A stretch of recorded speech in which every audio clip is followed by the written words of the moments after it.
Hello, everyone. We are live. This is Cherie with the Ascension Sessions, and boy, am I excited to be back with you guys. It's been a while since I've been live on YouTube or Facebook. So I'm so excited for this guest that I have with me tonight, Tracey Clark. Hi, Tracey. Blessings. Hi from New Zealand. Yes, all the way from New Zealand, which is amazing. It's amazing that the time aligned for us to both be awake at the same time. So Thank you so much for coming on the show tonight. Bless. I'm just going to give people a couple more minutes to come in to the live stream and also make sure that everything is working. I can see Linda. Hello, Linda. How are you? I'm so glad you're here. And it looks like you are in YouTube. So that's awesome. I'm just going to go check over on Facebook and make sure that we're live on Facebook.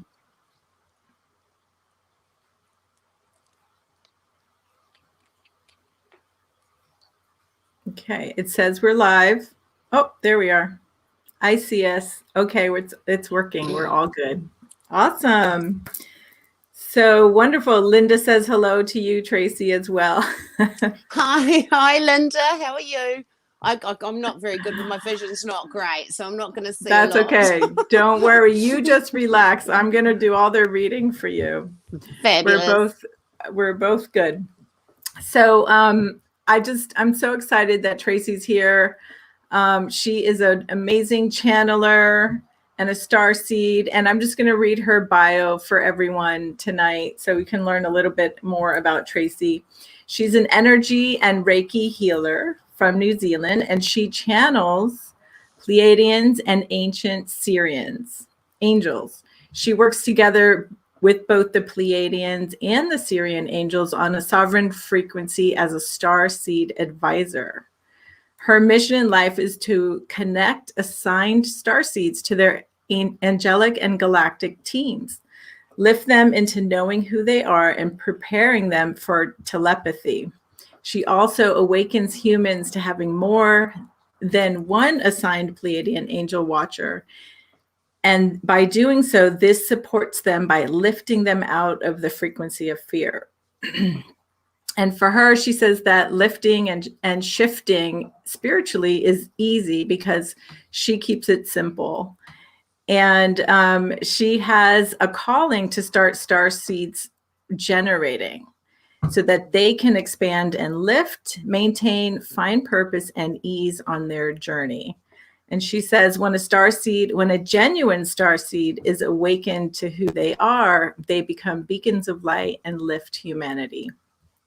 Starseeds hold an important space in the system of things. And when we lift, we secure humanity from going too low or vibrating too low. And Tracey calls herself a Sirian starseed. So we're going to get into all of that tonight and talk about the different kinds of starseeds that are here on planet Earth with us and how we can all determine what kind of starseed we are. So thank you so much for coming on the show tonight, Tracey. Many blessings. Yes. Blessings to you as well. I appreciate you. Oh, hi, Sibel. How are you? We have another starseed in the chat room. Sibel, she says she's also a starseed from Sirius, Orion, and Venus. Wonderful. Wow. That's amazing. So thank you so much for being here. So Tracey, you and I met recently, and I was just so fascinated with your work and the way you work and how easy it seemed for you to communicate with your guides and other people's guides. Yeah. Someone just came in. Yeah. And, I was just really curious because you have such a fascinating talent and divine gift from God, source. I wanted to know, how did you uncover your life's mission? How did you uncover this gift and really own it as a gift and maybe not as a curse or a fear, or, you know, some other people might have gone into fear. Yeah. It's for some reason, prior to getting this electricity or getting this connection with them, I was privy to some pretty incredible things that they showed me, not only say in sleep time or prior to sleep time, but in waking hours. You know, it was a wake up. It was just basically a slap in the face. It's time to wake up.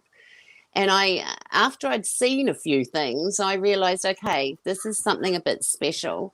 And the main thing I did was not, even though I saw some incredible things, I observed them for what they were. I didn't hold any fear, because I realized, well, hold on, I wouldn't be getting sent these things if I wasn't prepared for it, even though they were quite mind-blowing. You know, so that was really the start, is when I started to receive perhaps some holograms in waking time that were neon. Okay, so that sort of woke me up to somebody's trying to connect with me. So, and it was hard because I knew I had a psychic ability, but I'd never developed it, you know, and it was really what I needed to do, was to develop my psychic ability so that I was able to make contact with these guys. And prior to developing more and getting the telepathy going with these Pleiadians and Sirians, they started to communicate with me through electric pulses through my body. And at first it was like a cattle prod in my spine, and it would jerk me. And then once I started using the breathing technique, I could actually calm that down to being pulses through my eyelids. And then I could start working yes and no's. And then I was getting, you know, long pulses across 2 eyelids for yes and 1 pulse for no. And I was starting to work with the energy. They were working actually with my physical body. And prior to that, I could feel them in my, sort of on the edge of my aura. They were just sort of around the outside. I could feel them. But once I'd really let them into my life, because I was like, okay, you know, I can feel you. I can sense you. You're showing me things. It's time to connect. And I've got a very busy brain. And there's a lot that goes on in there. I'm very analytical, and I think I do a lot of researching, and there's a lot of layers to my thoughts. So I couldn't quite work out if they were talking to me or not, because it was just a jumble. You know, was that me talking to myself? You know, that was that. There was just a little bit of insecurity there. So I needed a technique. And the technique that I used actually lets me develop my intuition so that I was able to trust the telepathy. And then when I realized that when they spoke to me, they put zaps through my eyelids, that I couldn't get it wrong. I knew it was them. Because even if I forced a thought through my head, I wouldn't get a zap. And another thing I tried to do was try and control the whole telepathy and communication with these guys too. So I would go engage telepathy, because I also didn't want them talking to me the whole time, because I was sort of slightly, am I going to be able to handle this? You know, like it's having somebody talk to you all the time in your head. And because it's not your own voice you're dealing with a completely different voice, you know. And like if I do a deal with my male Sirian, it's male, it's very male. And if I deal with my Pleiadian female communicator, she's soft and angelic and empath and sweet, you know. But if they didn't put the tapping through my eyelids, I'd still be struggling to think, is this me, you know? So it was a part of trust and faith in moving forward, that they were communicating with me with the zaps. I'm going to call them the zaps because I don't quite know what else to call them, but it was basically, wake up, Tracey, we need you to work for us, and we cannot get you to work for us unless we do this.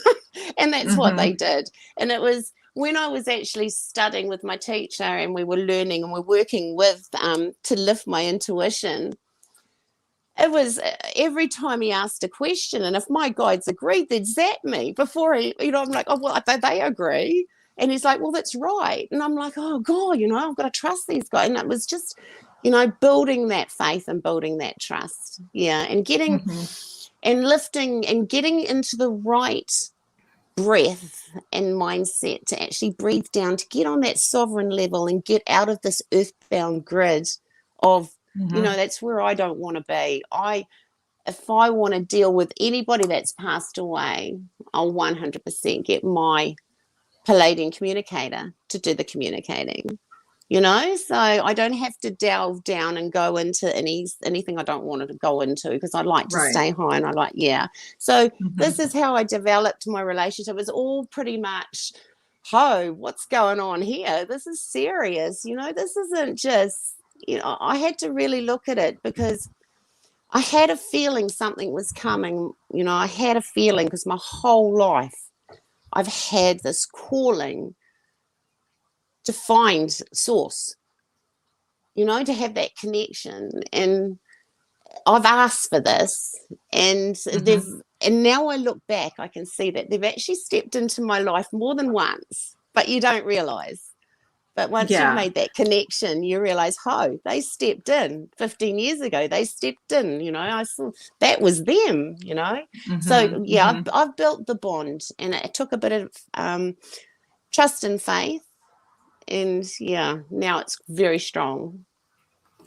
And do you come from a family of intuitives? Like, did you see a grandmother or an aunt or somebody in your family who was kind of in the spiritual community or had a spiritual lifestyle or faith? I think. Or was this completely new to you as an adult? Did it come in as an adult? I think as far as my family go, my grandparents, my grandmothers, they've all got intuition. They've all got that. They've all got that side to them. I grew up. I grew up with a sort of Hare Krishna, self-realization consciousness around me till I was about 15. And after that, it was perhaps more a Paramahansa Yogananda. So I had a lot of self-realization in my life, where I had to look in a lot before I even grew up. Before I was an adult, I knew myself inside out, so I had really good foundation to work from. And the contact, the getting that connection and getting that, the faith side of it, the religious side of it wasn't really as important to me as it was trying to get that connection. Something happened to me at 12 years old. I was lying in bed one night, and I was pretty broken, and I was very sincere, and my heart called out, and I had a connection. And I remember having a connection, and I remember it being real, and I knew I had that connection. I just had to find it again. And life sort of beats it out of you, because, the rat race and everything we live in. But if you've had a connection as a child, you can reconnect as an adult. And the closer you get to 50, the stronger the calling is to connect and actually find out who you are and what your purpose is, especially if you're Starseed. You're just going to want to know who you are, what drives you, but I wouldn't say it's so much in my DNA or in my family or anything. It's more of a calling. And I think that's what's different about humanity and Starseeds, is that we are seeded for an assignment. We're different, and I carry some of the DNA in my body, but my soul is not in the recycling rat race of the human karmic trap. It's here fresh on an angelic level, working, as a watcher in a human body. And it's the acceptance of that. And and knowing that, that's the powerful thing. And once you own it, I remember not long ago, about 6 years ago, I was standing in the mirror and something happened, and I sort of knew it was going to happen. And I just thought, I said to myself, am I an angel? And I'm zap, and never happened after that again. But I remember, and I thought, oh God, I must have touched something, but it wasn't. They told me, they actually, I say angel because if I say Pleiadian alien, people are going to think I put me in the back shelf. It's a lot softer to say angel. then start to get into the galactic realm when I talk to people. So I'm quite gentle about how I approach them. I always talk angel if I can. If they're more advanced, I'll talk about Pleiadians and Sirians being, high dimensional. But yeah. So I would love to get into both the topics of starseeds and channeling with you. Do you have a preference, like which one you want to talk about first? Probably just talk about starseeds, because channeling comes sort of after. Okay. Yeah, that's kind of what I was thinking too. So, yeah. But I know you're a channeler and you're a starseed. And for those watching who don't know what a starseed is, how would you define a starseed? And we'll get into other things about, like, what are some clues that a person might know or see or sense in themselves to help determine if they are also a starseed themselves. So how do you define what a starseed is? Let's start with that one. It's a calling. It's almost, when you're a starseed, you're gonna want to go fast. When you're young, you're gonna want to get in the rat race. You're gonna want to succeed. You're gonna have that drive to do it. But when you get in there, it's gonna feel really hollow. And it's just not going to be fulfilling. And this is what I've been seeing, is that a lot of starseeds get chucked out of the rat race and they get pulled into more of their calling. And that can be either the Reiki, it can be, they can get into astrology, they can get into their art, because a lot of starseeds do spiritual art. You'll see them do frequency work using the golden colors to lift people. That's how they can actually put out their silver white healing light. So I find that a lot of starseeds, they're incredibly driven, and they light up a room, and they sort of, then you'll know they're a starseed as soon as you meet them. There's something about them. There's light behind them. They radiate on a higher frequency. So they're just different. You're just going to feel different. It won't take much to excite you either. That's another way you might know you're a starseed. If you have a couple of wines, you might be through the roof, because you naturally got a high frequency. You've got to be careful. And, just giggling and laughing, could just send you giddy, because, you're on a high frequency. So that's something that you might be aware of, is that you've got a calling to maybe more empath work. There's a calling there. Or you're sitting doing real estate and you're sitting at the desk and you're thinking, oh my God, I shouldn't be here. There's something else I should be doing. It's that calling, and it's that pulling you out of the rat race.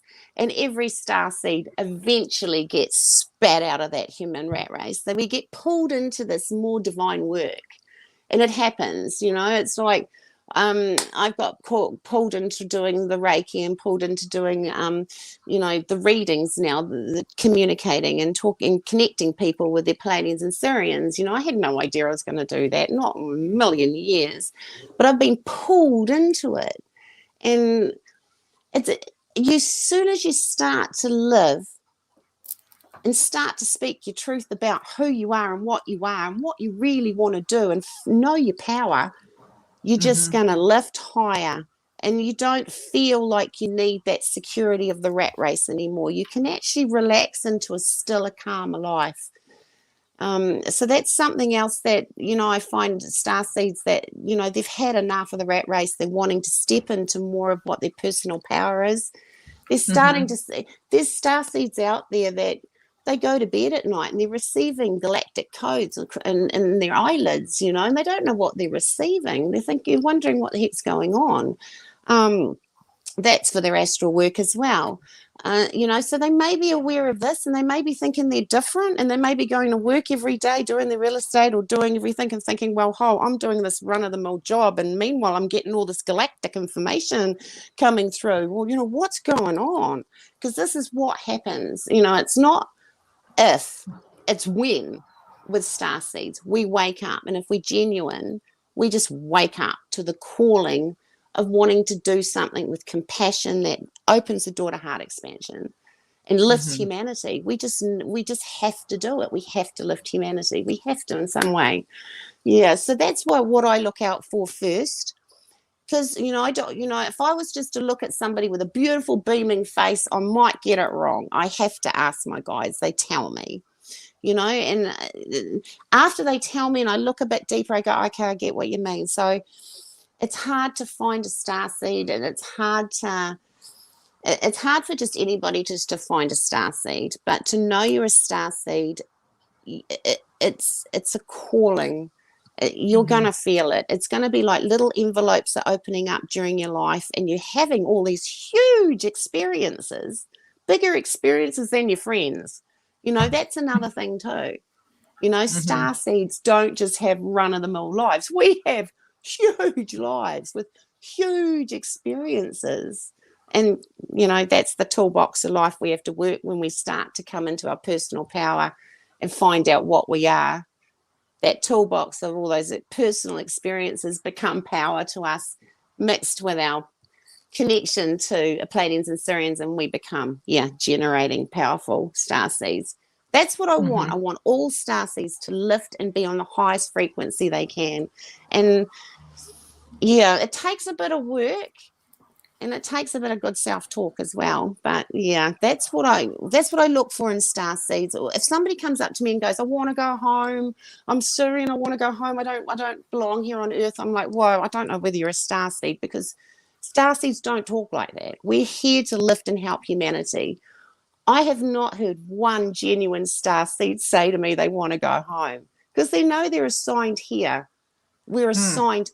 It doesn't matter what's going on anywhere else. So there's little telltale signs to whether you are genuine or not. But you'll feel your guides around you, because we've got so many. You cannot. If you're genuine starseed, you will feel them. They'll touch you. You'll be like, what's going on? They're there.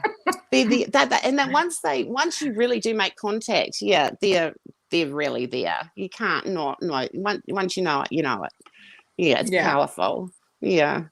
It's so very do you powerful. think, based on what you just said, you haven't heard a genuine starseed say like, oh, I want to go home, this isn't for me, or whatever. And, I know that most starseeds travel the astral realms at night and do their assignments and, help humanity in some capacity. So is it safe to then say that if you're a starseed, you're probably going home to your star planet at night sometimes, or at least checking in with your guides, and you're getting more information about your mission and your purpose here on Earth? And if you're in touch with that on some level, even if it's subconscious, then you wouldn't say, I want to go home, because you know that you have a higher calling or purpose, and you're here for a reason. Yeah, absolutely. I do know that, the watchers that take care of the cheese slices of Earth that all our medics and comforters travel through, I know that they do report to ship, and we do meet up and we do talk, and there is that side to it. The astral side is the astral side is the most amazing side to being a starseed, and letting people know what they do on the astral is incredible, because it reflects on their lives during what they do during the day. I can almost, like, as soon as I know what they're doing during the day, I know what they're doing in the astral generally. But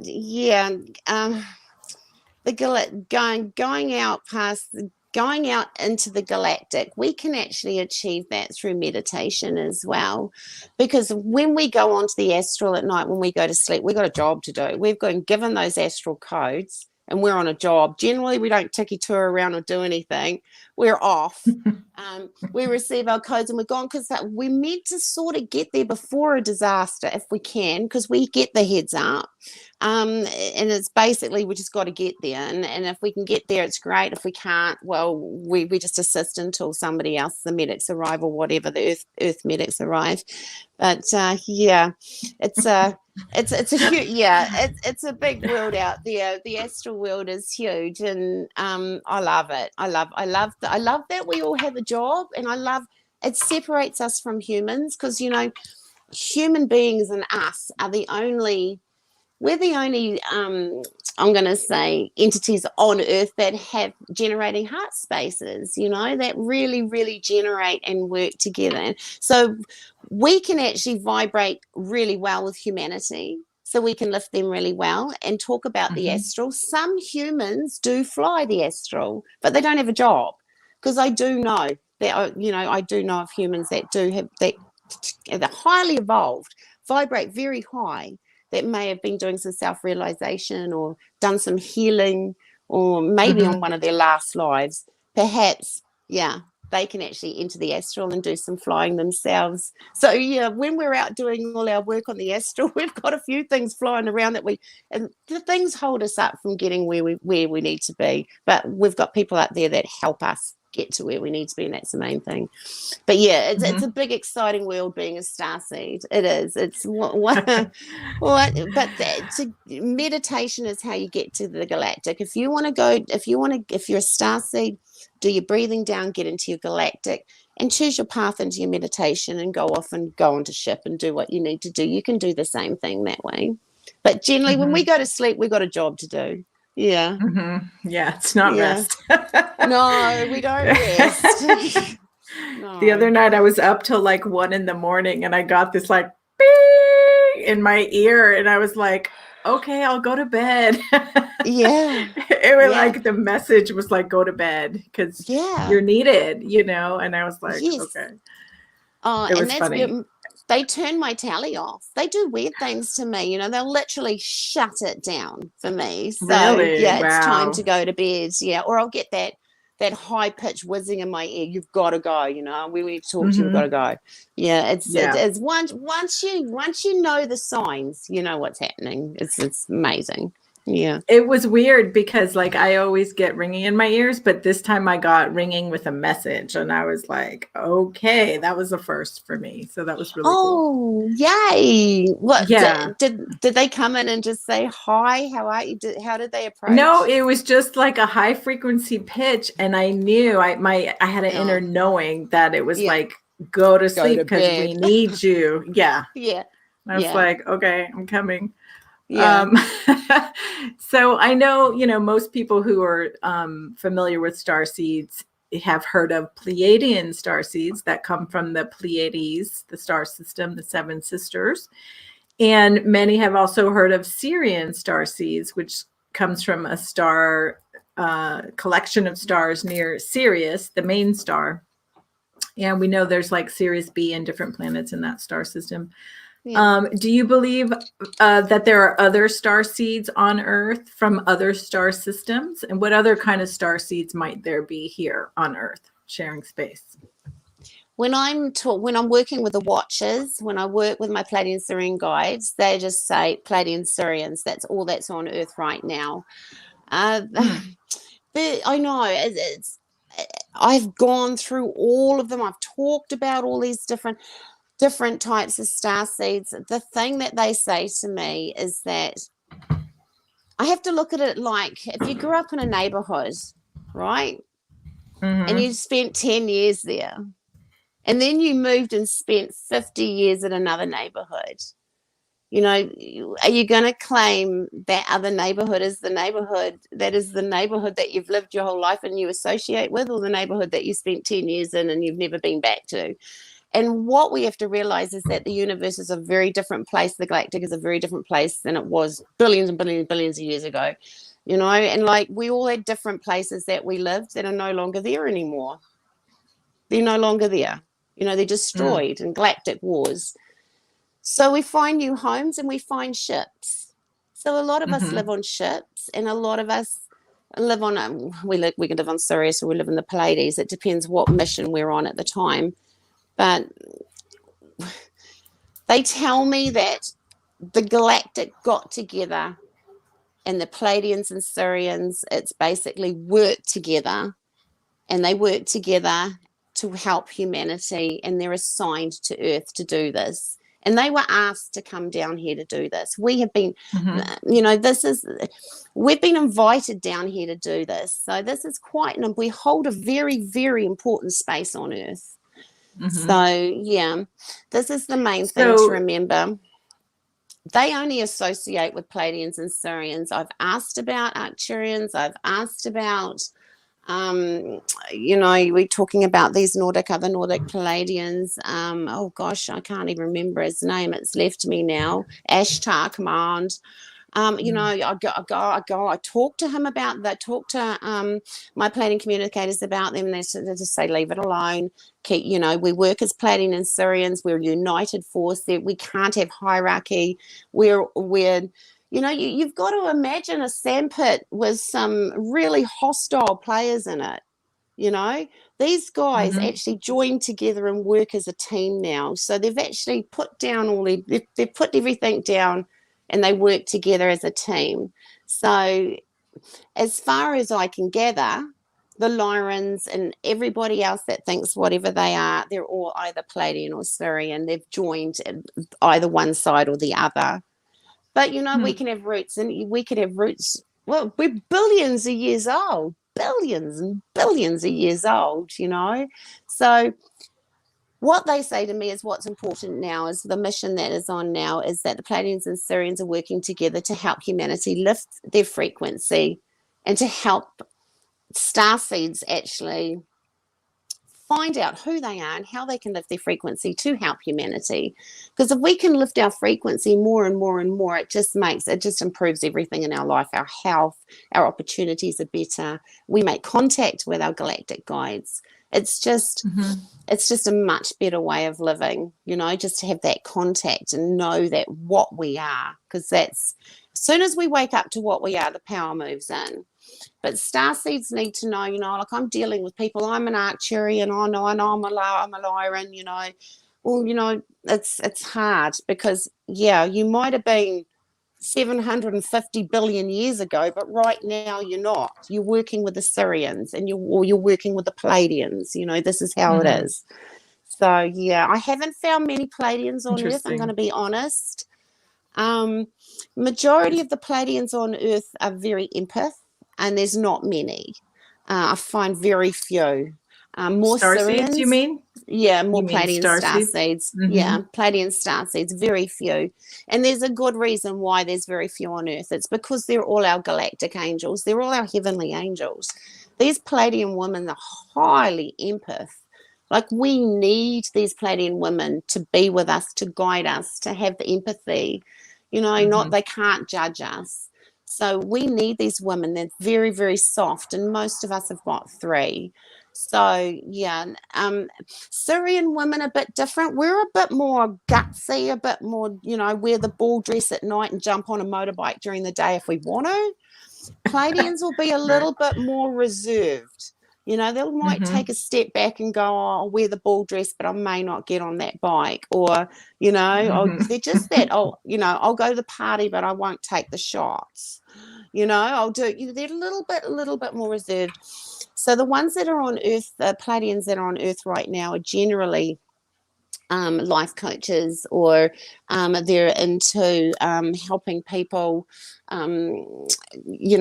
counselors, or they've got that very empath and very, very caring because they're needed. They're really needed. Sirian women, totally different. And there's a lot of Sirian women on Earth. There's a majority of Sirian women on Earth.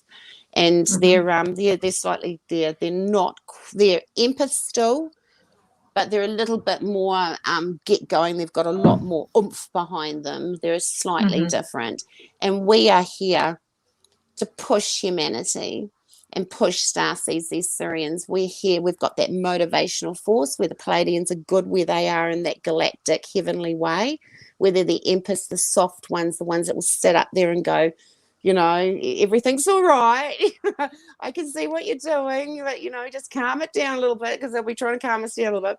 Yeah, if we had a Sirian as one of our personal guides, holy mackerel, we'd be just out of control, because we sort of we need these Pleiadian women to bring the calmness into our lives, and they're wonderful. And there's very few on Earth, like I say, but the ones, honestly, when I make contact with a Pleiadian lady, if I do a reading with her, I end up crying because I can feel that empath come out of her. That's that strong empath drive. Yeah, it's Yeah. very, very beautiful. But yeah, Wow. it's a tough one, and I'm really sorry for anybody that you know if in your head it makes you happy to be a Lauren, but we've got to be up to date with what's happening out there now, and where it stands is there's two forces that work to keep us safe, and yeah, it's a joining, and it makes the galactic safe too. We don't want too many hostiles. The safer and the more binding and bonding the galactic can be, the safer it is out there. So yeah, I'm all for keeping it simple. So then that leads me to believe that you would say that, there could be other star nations here who might consider themselves star seeds, but if they're not here specifically to lift humanity up, Yeah. then do you take them out of that starseed definition? I take them out of the starseed definition if I know their. This is the difficult bit, because everything we consider to be alien lives here. So Right. we're the visitors. Okay. And if you start looking at it like that, it sort of changes everything, because the entities that are on Earth now, they live here, and they work on that earthbound level. They work in that grid. We don't. We live. That's how we rise out and above these guys, is because we work on that sovereign level, and we work on that more divine, more galactic level, because they're all down here. This is their home, and this is where they live. They don't want to destroy it. If anything, they get upset with humanity for destroying it. This is their home. It's important to them. There are groups out there that do associate themselves with these entities, but no, they're not attached. They're nothing to do with us. We're seeded. We're galactic. We're different. We're a gift. We're a gift to Earth. So yeah, it's a very fine balance between Starseed, humanity, and the others.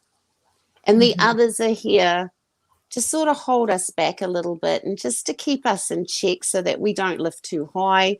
Humanity's in the middle, trying to juggle the low frequencies and the high frequencies that are going on around them. And then we're on the other side trying to lift them and trying to keep it high, trying to get the high vibrations through their body, trying to get them into better health, better opportunities, higher, more of an observer, less of an emotional being, like have emotion, but not get pulled into, the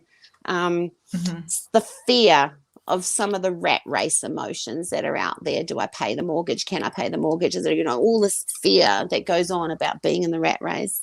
So yeah, it's about lifting and seeing that we are in the rat race, but not wearing it, being more of an observer. Not being completely vibrating invested. higher. Yeah, because if we start to wear it, we wear it like a dark coat, I tuck it off and just vibrate that bit higher.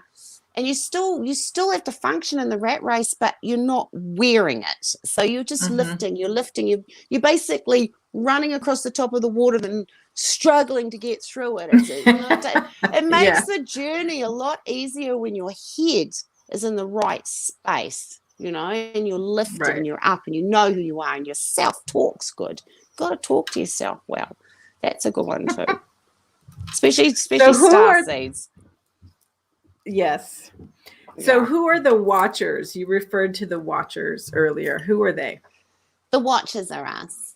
And in reality, the watchers are us. It's I'm just trying to think of the word that Edward uses. Wapalama.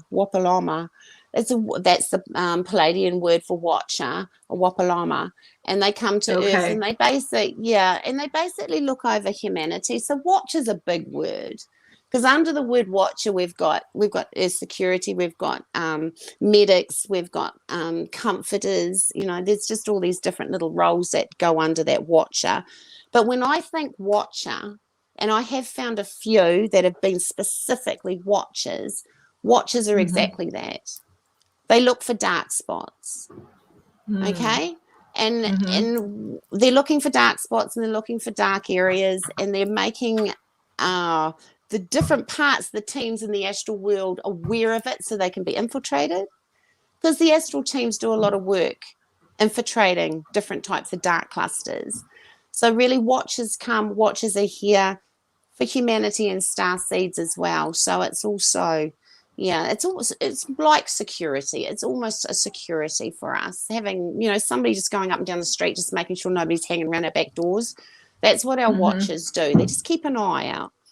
And I always, in our team, when we've got our team of Pleiadians and Sirians behind us, our male Pleiadians, Pleiadian angels, no wings, by the way, they are full battle gears. If I see them, if they're not in their usual craft attire or ship attire, then I don't see them with wings at all. But they are battle angels. We're not talking these fluffy, like, winged things that fly around. These guys are battle angels. They're full battle angels. So, they're watchers. And they stand behind our females, and they stand to the back. They're just about 20 feet away. So they're at the Starseeds got very, very wide auras, but we need them to pick up things that we don't want around us. So, Right.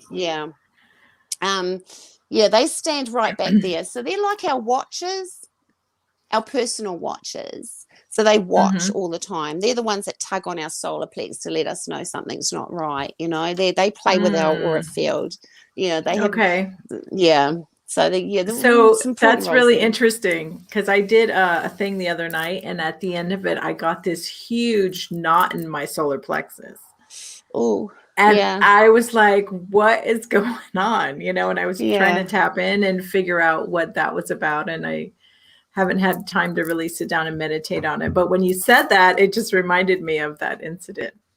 Because sometimes if they can't talk to us, they can't let us know, they're going to go for our solar plex, and they're going to go and they're going to give it a good twist to sort of wake you up. Okay, this is not good. This isn't going down well or something, because, it's just a sort of a bit of a warning. And like, you get the same thing if you walk into a room and there might be a lower entity in that room that's going to challenge you. Your solar plex will churn. Once you get that bond with your guides, they're actually going to sit. If they're not using telepathy with you, they're going to start playing with that solar plex. They like that. They're also really good at helping you with the throat chakra as well. If you get tight throat chakra, you can actually ask them to release it while you're speaking, instead of having to unwind it in front of people. They can work with you, put your worries to the back of your head. Mind blowing how they do that. So I just love my guides. I use them all. I use them all the time. I'm very impressed with them. That's awesome. So when you give people a reading, you often will help them identify their guides, right? And tell them if they have Sirians or Pleiadian guides, and how many guides, and even what their roles are, right? So do all of these guides, our spirit guides, well, first of all, do you believe everyone has spirit guides? And second of all, they all have really specific roles. Yes. And do they come and go, like, throughout your lifetime? They can. Yeah. It's humans. Humanity's got, as they said, they're only really told they've got one guardian angel. That's definitely not true. I know for a fact that most humans have about 5, and there'll be Pleiadians, and there'll be a couple of Sirians in there as well. Starseeds a bit different. They can have about 6 Pleiadians and 5 Sirians, which is quite a big team. Now, what happens is not all those Pleiadian Sirians hold space with them at the same time. They will take off and work remotely. Sometimes they work remotely with me. Sometimes they hold space with me. I ask. Generally, I feel them. Are you here with me now? Yes. But they don't always hold space with us all the time. Our females are with us all the time. Our males come and go. because the males have got healing power. So if a starseed's been doing real estate and all of a sudden they decide they want to do Reiki, bang, you're going to have one of these healers step forward and they might come down to hold space with you. So if you start to do something that's going to involve one of these guys, will hold space with you instantly, and they'll be with part of your team on Earth. Like Sirians, our Sirians, because starseeds don't have all the DNA traits, because we're seeded into the womb, okay? We're seeded in. We have powerful traits of our own, and they're given to us by our Sirians, and our Sirians will hold traits of knowledge, traits of the arts, traits of, literature, sciences. So you'll have one in each if you're lucky. Some people have got one in each. And they've all got something to say. They all do different things, and they all enhance your life. So if you've got a Sirian in photography and you just haven't been interested in photography, you pick up a camera one day, you're going to be the best photographer ever, because he's going to be right behind you, and he's going to be helping you and putting you in the right position. And all of a sudden you're going to be creating your one of your purposes is there, one of your gifts. You've tapped into a gift. There's loads of gifts there. I often find people with their literature, if they've got a guide in literature, they've got a book in them, which is, it sounds a bit corny because every psychic goes, oh, you got a book in you.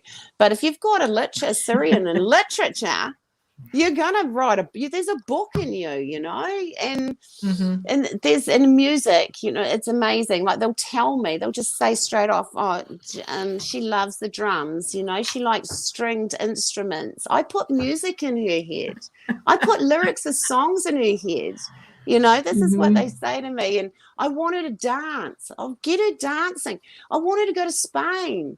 I don't want to just eat Spanish food. I want her to dance. And they'll say to me, I want her to travel. I want her to go to Australia. There's somewhere I want her to go in Bali. There's somewhere. And they'll tell me all this stuff.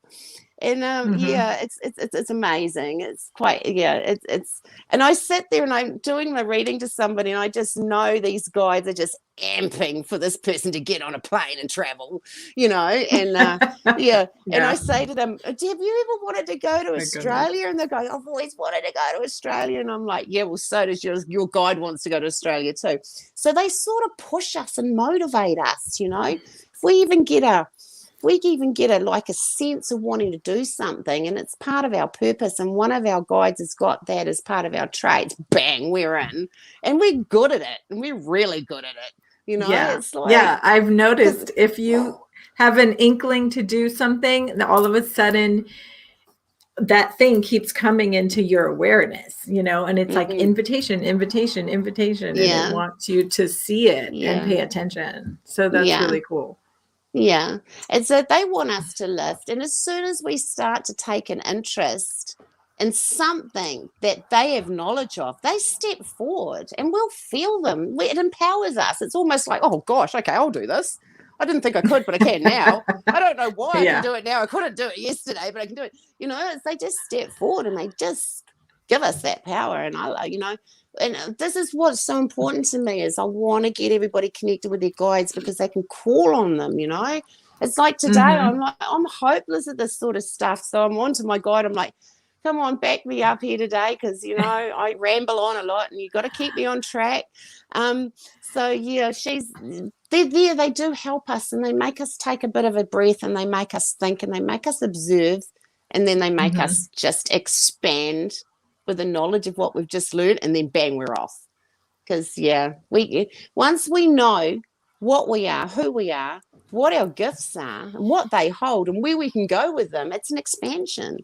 We expand as starseeds, and once we've expanded, we lift, because we're just full, and that's what I like to see too, is like the self-talk change, as well, because a lot of starseeds can be a little bit hard on themselves. So I watch that when I work with people. I like to know they're treating themselves nice, because that's a really good way to expand as well. Because we don't, if we're not going to lift, and we're not going to feel the value of our own self if we're not talking to ourselves nicely too. So that's a big one for me. I'm always on about self-talk in the heads. You've got to speak to yourself nicely to move forward.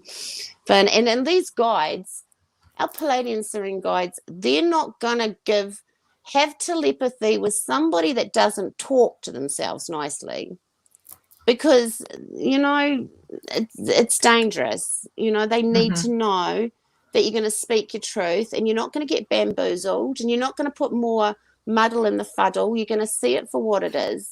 You know, they want you to see it for what it is. They don't want it all mucked up.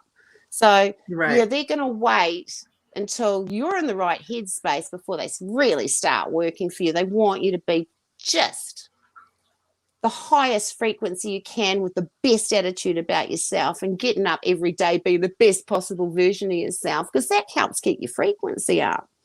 You know, like one thing I like to tell Starseeds is that all you have to do, because you're quite high frequency anyway, is just get up and be the best version of yourself every day. You can smile at people. It's a frequency lifter. You know, use the big old words, wonderful, fabulous, throw them into conversations, lift the frequency of your conversation.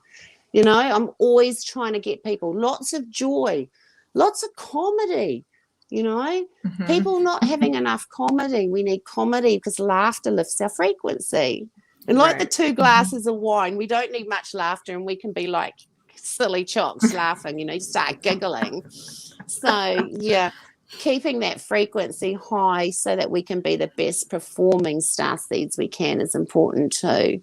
Because then we're not going to be so open to be dragged down by, you know, normal human events that's going on around us. We can keep our head a little bit higher and a little bit more leveled and set for what it is and not get sucked into all that emotional and get dragged down into because that's what happens. As soon as we put that human emotion into it, we just get sucked, our frequency gets sucked right down.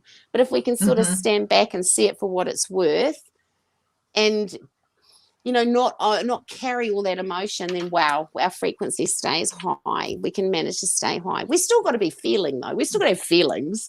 You know, I'm not saying don't have feelings, but it's also it's a stage in a Starseed's enlightenment where they can become more of the observer and wear less of the emotional human baggage that goes on around them. And that just makes them just radiate that a little bit higher and handle life a lot better. Absolutely. Handle life better. It's tough out there. Was it Buddha who said, become the observer? I tell you, it's big in self-realization. Yeah. It helps be detached from those negative human emotions, because usually, you know, it's the negative ones that pull down your frequency. Yeah, so it does. Absolutely. Yeah. And you know, it's hard because it's hard for somebody that's really trying to lift around other people and really trying to lift their frequency, because their friends will be used to them on a certain frequency and they won't be quite comfortable with them lifting higher, because they'll be like, you know, what's going on? You're lifting out of our frequency. So there's a bit of fear there too of being able to evolve and lift yourself, because you know that when you start to evolve and lift yourself as a starseed, some things that you were wanting and found important will no longer be that important anymore, because as you lift, your purpose starts to come more into alignment, and then all of a sudden all these petty things start to fall away around you. And sometimes it can be people, you know, so it's it can be so, and it's hard, but there's a lot, you know, that self-realization is huge. I think it's a huge building block for any starseed to know who they are and where their power comes from, you know, because I've got a lot of beautiful starseeds that are really young, that I don't really want to muck with yet, because they've got life experience, and this is part of their life experience, what they're doing now. But they'll go into the emo, or they'll go into get into the witchcrafty stuff, because they feel the power, but they don't know where it's coming from. If they're young, you know, and they're like, you know, I feel different. I don't feel like I'm from Earth. I feel weird. You know, I've got this weird thing going on my head. I feel different around the full moon and all this and stuff, and the electromagnetic field affects me. Oh, well, you're just a starseed. You know, you're not a vampire. You're not this and you're not that. You know, you're just trying to direct the ones that are in the 20 to 24 out of that line and more into a galactic field, and get them out of that emo. But I do notice a lot of the young starseeds do tend to go towards being, doing the emo thing and dressing, black. And I had one say to me, goth. he goes, goth, that's it. He goes, I'm trying to heal. And I'm like, well, take all your black off and wear white. Oh God, I can't do that. And I'm like, oh, okay. How are we going to go and do this? How's your mind? What are you thinking? You start. But he wants to be a healer, and I'm working with him right now. So I think I've got a white T-shirt. He's moved to a white T-shirt. That's huge. Huge. Don't just start to load it. So we're just working. He's feeling his power, and he's going to come into it. And he's going to work out that he is an Earth Angel, and he is here. He's got power. We are different. We have the power, stronger than Reiki. We have the power to perform exorcisms. We have the power. We're Earth Angels. So we have this divine power. So, 18 to 24, we feel it. We do feel it. But then we get sucked into having kids and getting married and getting jobs, and we sort of just let it all go on the back burner. And then about 40 and coming from 30s to 40s to 50s, it starts to awaken again when the kids are getting a bit older and things are settling down a bit. You'll start to get that calling again. You'll start to feel that urge come, and that'll be your starseed purpose coming forward. It's quite strong. Yeah. Well, you just described my life. Yeah. If that resonates as truth for me. Yeah, it does. Absolutely. And that's what happens. And we can be going along. We can be going along beautifully, not knowing we're starseeds. I know this happens with women. And then all of a sudden, we're getting all these triggers. And it's happening in our 40s, it's starting to happen between 40s and 50s. Things start triggering us, and we're like, what's going on? I've been living in absolute la-la land, having families and stuff. And now I'm getting triggered about things that happened in my childhood.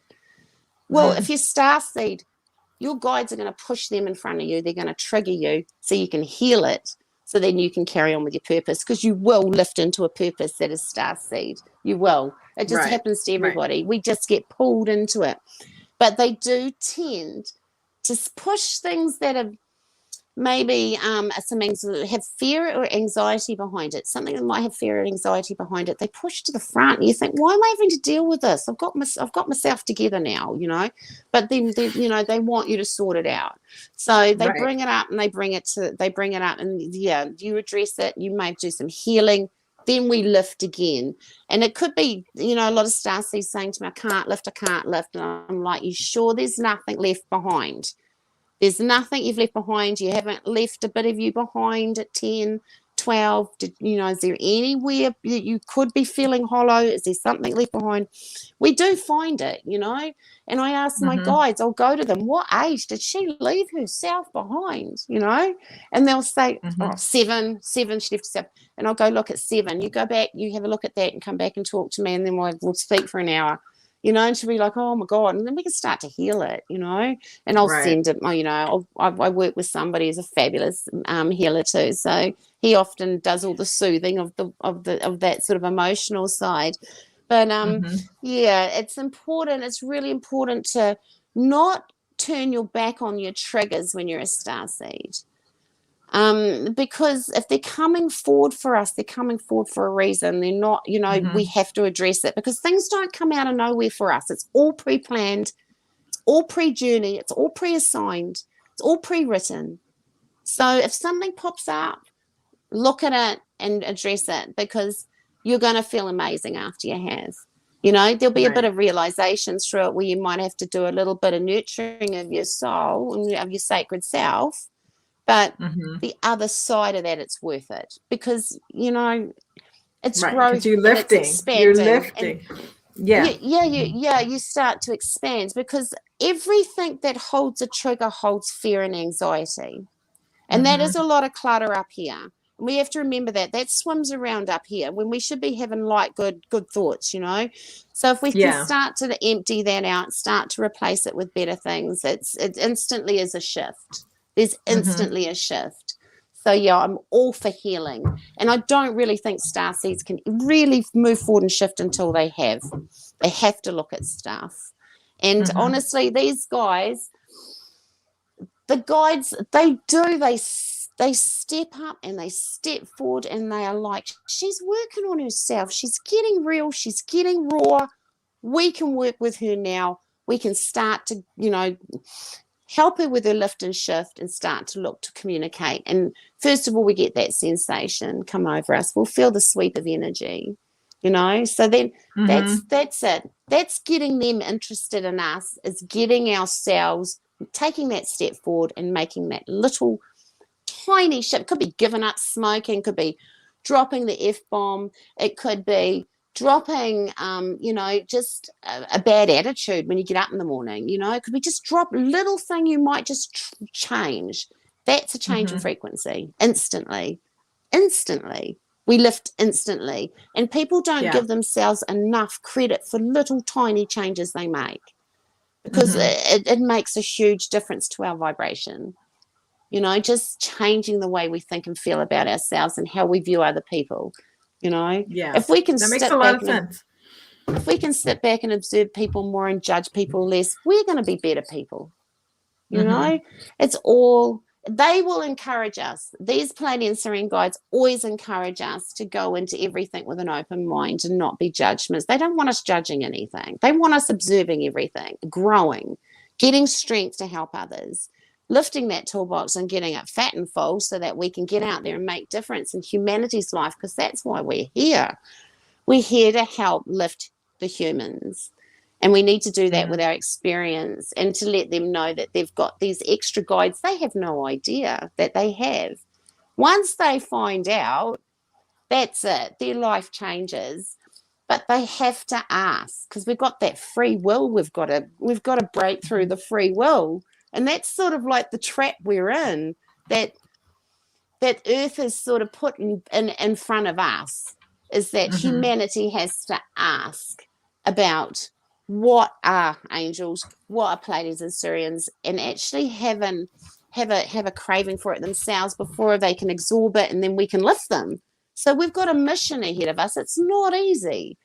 There's a lot of human Christians that believe in angels, and then that's fabulous, and they're on a Jesus frequency, and it's very high. You go into a church, you'll get that Jesus frequency, you'll feel it, you know. That they've got it going on, you know. They're just not connecting. There'll be starseeds in that church, 100%, that are just completely pinking on all the frequency, and chances are they could get telepathy just like that, but they don't know, and they're probably not going to want to know. And some people don't want to know, and that's fair enough. You know, if you don't want to do telepathy, it doesn't matter. You can just work with the energy, you know.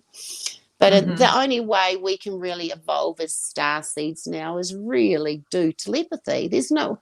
I was talking to Edward the other day, there's nothing else to do. We can't grow another eye, another arm. We're not going to grow another brain out the side of our heads. The only way to evolve for starseeds is to go within and connect. And then there's nowhere else to go. And that's one thing I did say to my spiritual teacher, you know, what happens when we get there? Then what? Well, then what? You know, what was the search over? You know, I've searched all my life to be here. Is that it? Is this it? You know? And it isn't. Yeah. It's so simple, you know. It's just like, oh, there's no, you know, you're not going to go through any golden door. You're not going to slip through any vortex. You're not going to go through any dimensional thing. You're just going to go within and you're going to connect. And it's all in here. So that was the biggest thing for me to find about lifting and raising as a starseed. It all starts and finishes with us, you know, and nobody else. Yeah. Nobody else can actually do it for us. We have to do it for ourselves. And that's why I get so frustrated when I go on these Pleiadian Sirian sites and I just see a whole lot of stuff that's not helping anybody. And, I you know, what starseeds, the information they need to know is, you know, they have to learn to lift so that they can actually radiate in the highest frequency they can, so they can draw the best possible things towards them. Because starseeds can also go the opposite way, where if they're too low, we're that powerful, we're going to bring everything poppy into our lives from 24 k's away. You know, it's like we're that powerful. So let's talk about that for a minute, because I actually wanted to talk about that. You know, we tend to want to stay in the light, and that's just, you know, where we focus our energy and where we resonate. But there are starseeds who, and humans and all kinds of beings that are here on this planet that focus more their energy on the dark side. And I haven't really heard anyone talk about starseeds who focus on more darker energies. So have you experienced any starseeds like that who, you know, they just are drawn to the darker energies, witchcraft, that kind of, you know, not that all witchcraft is dark. There's a lot of good paganism, but, you know, have you encountered anything like that? I mean, they probably wouldn't even be attracted to you to come for a reading in the first place, but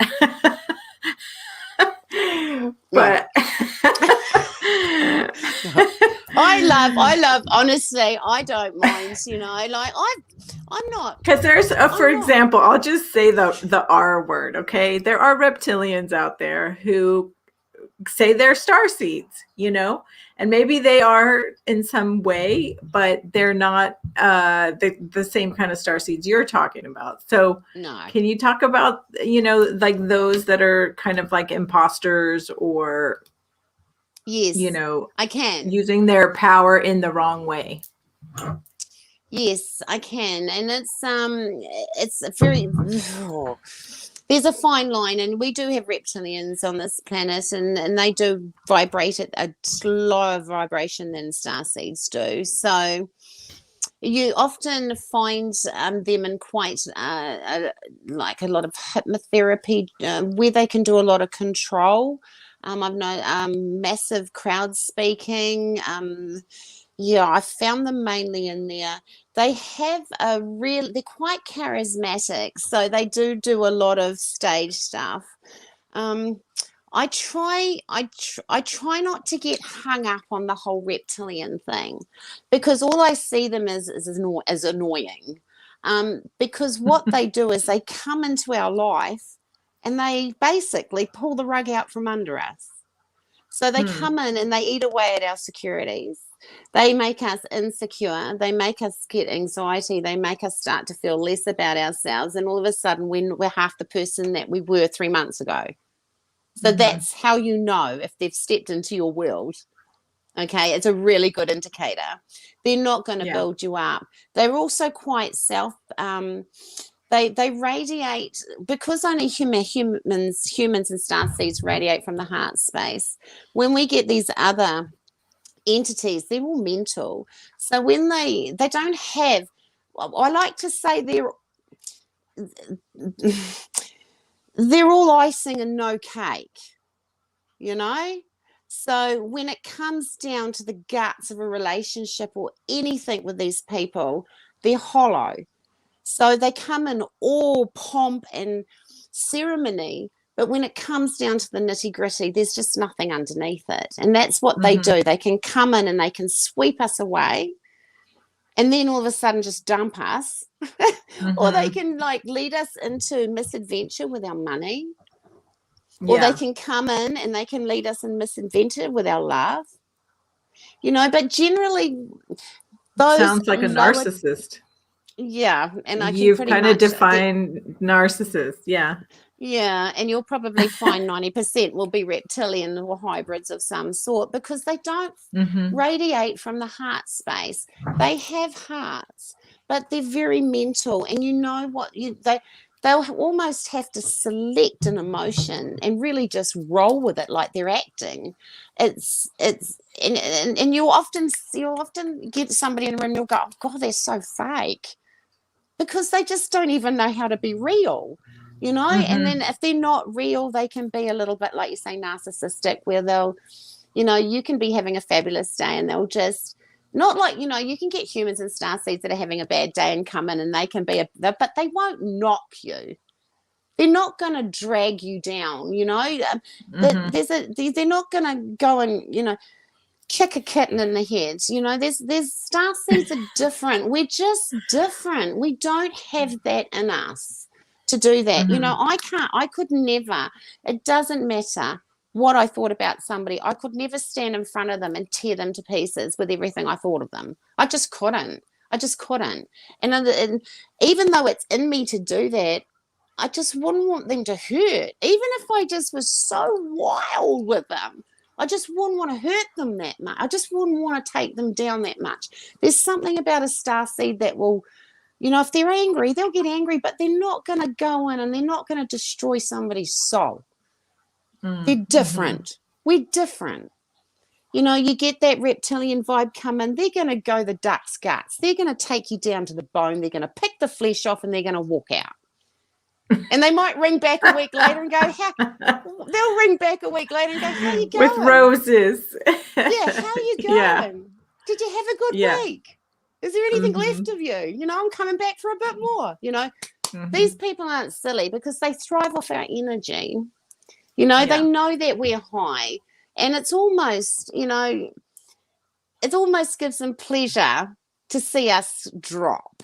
You know, and then I just, you know, I sense these people and I just don't, you know, I just know straight away they're either a hybrid or a reptilian because they're not generating from the heart space. We don't do that sort of thing.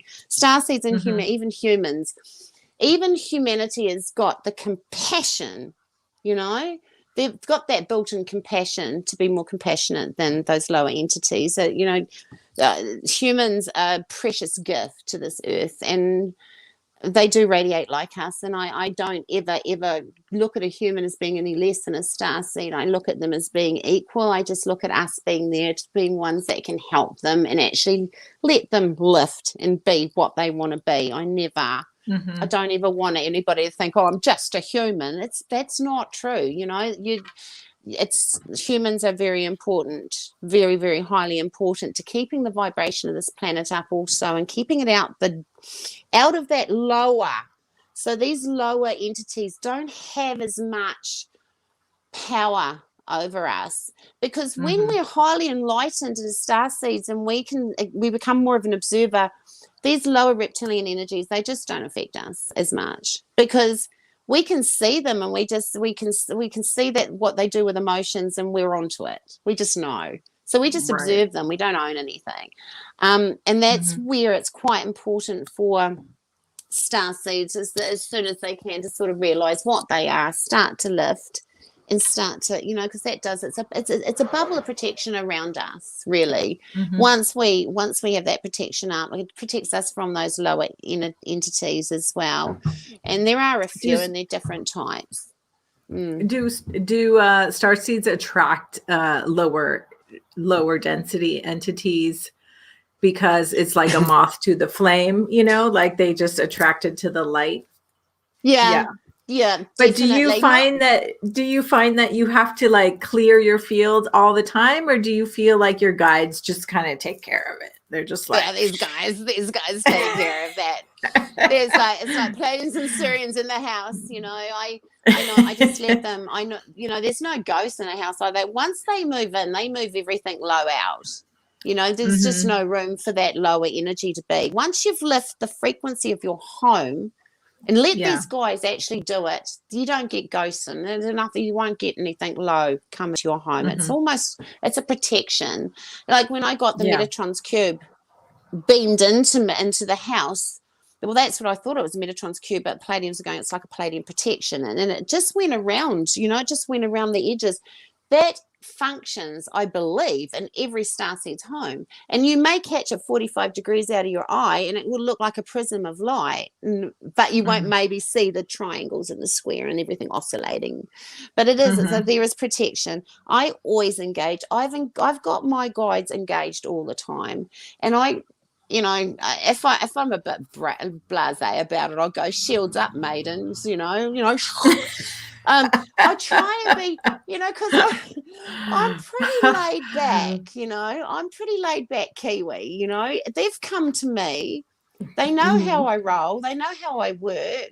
So they actually work at my pace. They work on my level of intellectual level. They work with that as well, my intellectual level, and they work they work on my energy level and my vibration as well. So that we're bonded. We're really quite tight. Yeah. We're very tight. I'm very tight with my guides. And halfway through last year, I got sent an archangel, which was a whole different ball game, and that was a male energy I had to get used to. But that's all part of moving forward, and that's part of shifting and lifting, is that you will get stronger guides if you're going to go into if you're a starseed and you're going to go into maybe doing channeling work, or you're going to do readings, or you're going to be working on somebody's auric field, you're going to get these guys step in, and you're going to get stronger guides around to protect you. I have a strong guide because I do a lot of working out starseeds, so I lay eyes on about 10 reptilians a day. So I have a lot of protection around me, protecting me while I'm doing starseed discernment and doing, trying to work it out. I know why I have this guy. It's because of what I do. They've stepped up, and that's what happens. Well, you're outing a lot of people. You're outing people as, you're being able to read like who they are at their soul essence. So you need that extra protection. Yeah. And I know you're a healer too, and you're a channeler, and you're kind of a reader. So you're triple whammy there. Have you always been a channeler, or did the channeling kind of come in as you solidified your relationship and your bond with your spirit guides to be able to help starseeds? Okay, so I had to work on my intuition, all right? Because that was my psychic skills were just rotten. I just had no idea how to lift them. Luckily, I had met Edward Tagg, who is he's a psychic, and he had just this fabulous book technique that I was able to do. And what it did was, it was very, very complicated, so that it couldn't be anything earthbound infiltrated. It wasn't something a ghost would be bothered with. It's very, very technical. So it's something that you learn in your head, and you don't speak anything out. It's all in your head, and you work with books. And so you ask a question that you'd know the answer to, and then the book will give you a page with the information with the exact answer on it. So what I did is, when I learned that technique, and then when I started getting messages, I was using the book technique to back up, was I getting the right message? And I was getting, they'd give me a message, which I was getting zap, zap, zap through my eyes. And then I'd go, oh, was that go? And then I'd go to the book, and I was getting the same message. I'm going, oh my God, and all of a sudden I'm lifting, because you do. Once you realize, when all the ducks start to line up in a row, it's just, you just lift. So yeah, that was really a really good way to get my confidence up, because I have a busy brain. And like I said, there's a lot of information goes on in my brain, and they had to really get above that static, what was going on. So they did put the pulse.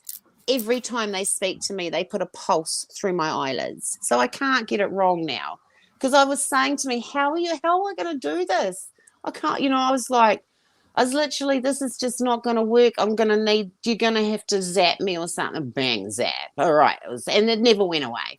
So the zap stayed. And it's honestly, I couldn't do what I do today if I didn't have it, because they work through me. But you're also clairaudient, right? So you can hear your guides giving you the messages. And sometimes too loudly, it seems. Sometimes they'll come in, especially the Sirians, the ancients, so they're quite strong because they're more ancient than the Pleiadians. They'll come in very strong into me, and I'll get woo. So I'll be like, yes, it is. It's like an energy come over. I don't like channeling. I'm going to be honest. I prefer it if somebody's around, because I've watched people that channel, and I've gone, oh my God. You know what? That's awful. That's scary. Now, when it's happened to me, it's literally, I sound like a drunk, and I feel my eyes are going backwards and forwards, like a droning backwards and forwards too. It's a really, really weird feeling. And the words, no, don't do it. Either won't, they're going to try and do it. No. They literally drone out of my mouth, and it's like a weird voice as well. They want to talk. They want to talk right now. And you know how I know? Because they start to fill my mouth. My mouth starts to fill with words. And it's Oh, really weird, and wow. you can, yeah, and I can feel it like coming through like Kundalini through the body. So it's quite an interesting way. It fills my mouth, and like I'm often, sometimes I've done readings and I'll be talking next and I'm like, blah, blah, blah, you know, because they're trying to talk out of my mouth, and I'll be like, no, stop, because I'm still learning to calm that side down where they will try and talk through my mouth. I'm pulling it back inside and pulling it back into more a telepathic way. And that's where I'm more comfortable using telepathy than doing the channeling myself. Yeah. So when you said you don't like channeling, you meant you don't like doing it yourself. I thought you meant you don't like other people channeling. Oh no, people can channel themselves to pieces. That doesn't worry me. I will do it. I will do it. Like if I feel really, if I will do it, but I have to tape myself because generally I don't really know what I'm saying. Do you remember what the messages are? Do you remember the messages as they come through? There's sometimes bits of it. Bits of the channeling when it comes through my mouth. That's I do telepathy, everything. Telepathy's fast. Telepathy's incredibly fast. One of the hardest things I found with telepathy was the rate in which the messages were coming in. And me being a busy brain person and still receiving the message, I'm like at the beginning of the message, I'm like still thinking about that. And they're still talking. And I'm still stuck in them. So I really had to let it flow, like not get caught up on words and things, you know. I just had to breathe down, let them talk to me and not try and, you know, suss it out too quickly. Let them finish, Trace. Let them finish. And that is basically what I've had to do is let them have their say, because I try to work it out too much. And like as soon as you start to overanalyze anything, it all starts fading away. So you've really got to roll and you've got to flow with it. So no fear is the main thing. No fear. But telepathy, no, I absolutely love it. And the strongest time to get really good telepathy is just before you go to sleep. It's just supreme. Yeah, you can have a good conversation. Awesome. I love that's what my husband does. Yeah, he shuts down and he's in between, and then all the messages come. Yeah. So I have a question from the audience, if you don't mind taking a question. Linda is asking, how do you find out who your guides are? Well, you can come to me. I can tell you. You need to go. You need to. Well, you could talk to me. But you'll definitely have a mixture of Pleiadian and Sirians, and generally an archangel, an angel that you could actually call on at any time. Yeah, I'd have to talk to you. I'd have to have a chat to you, Linda. I don't mind having a chat. If you want a private message me, I can just have a chat and have a look and give you an idea of who's around you. I don't mind doing that. But yeah, we do have a good supportive team. And we do have an excellent team of support. So it's just a matter of clicking and breathing down is how you connect to those, Linda. You just got to, nice deep breath in the nose and very slow control breath out, so that until you go limp, and then just call them in. Just ask to talk to your Pleiadian communicator. Start with her. Start to feel for an energy first. That's where I'd start. Always speak in your head too. Never let any words fall out of your mouth. As soon as they fall out of your mouth, they're going to go low frequency and they're going to go to lower entities. So that's a good one. If you're going to be trying to connect with your guides, is to try and keep everything in your head.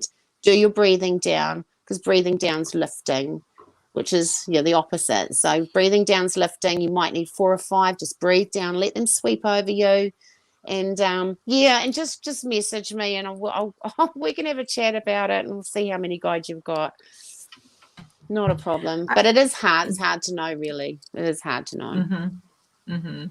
Absolutely.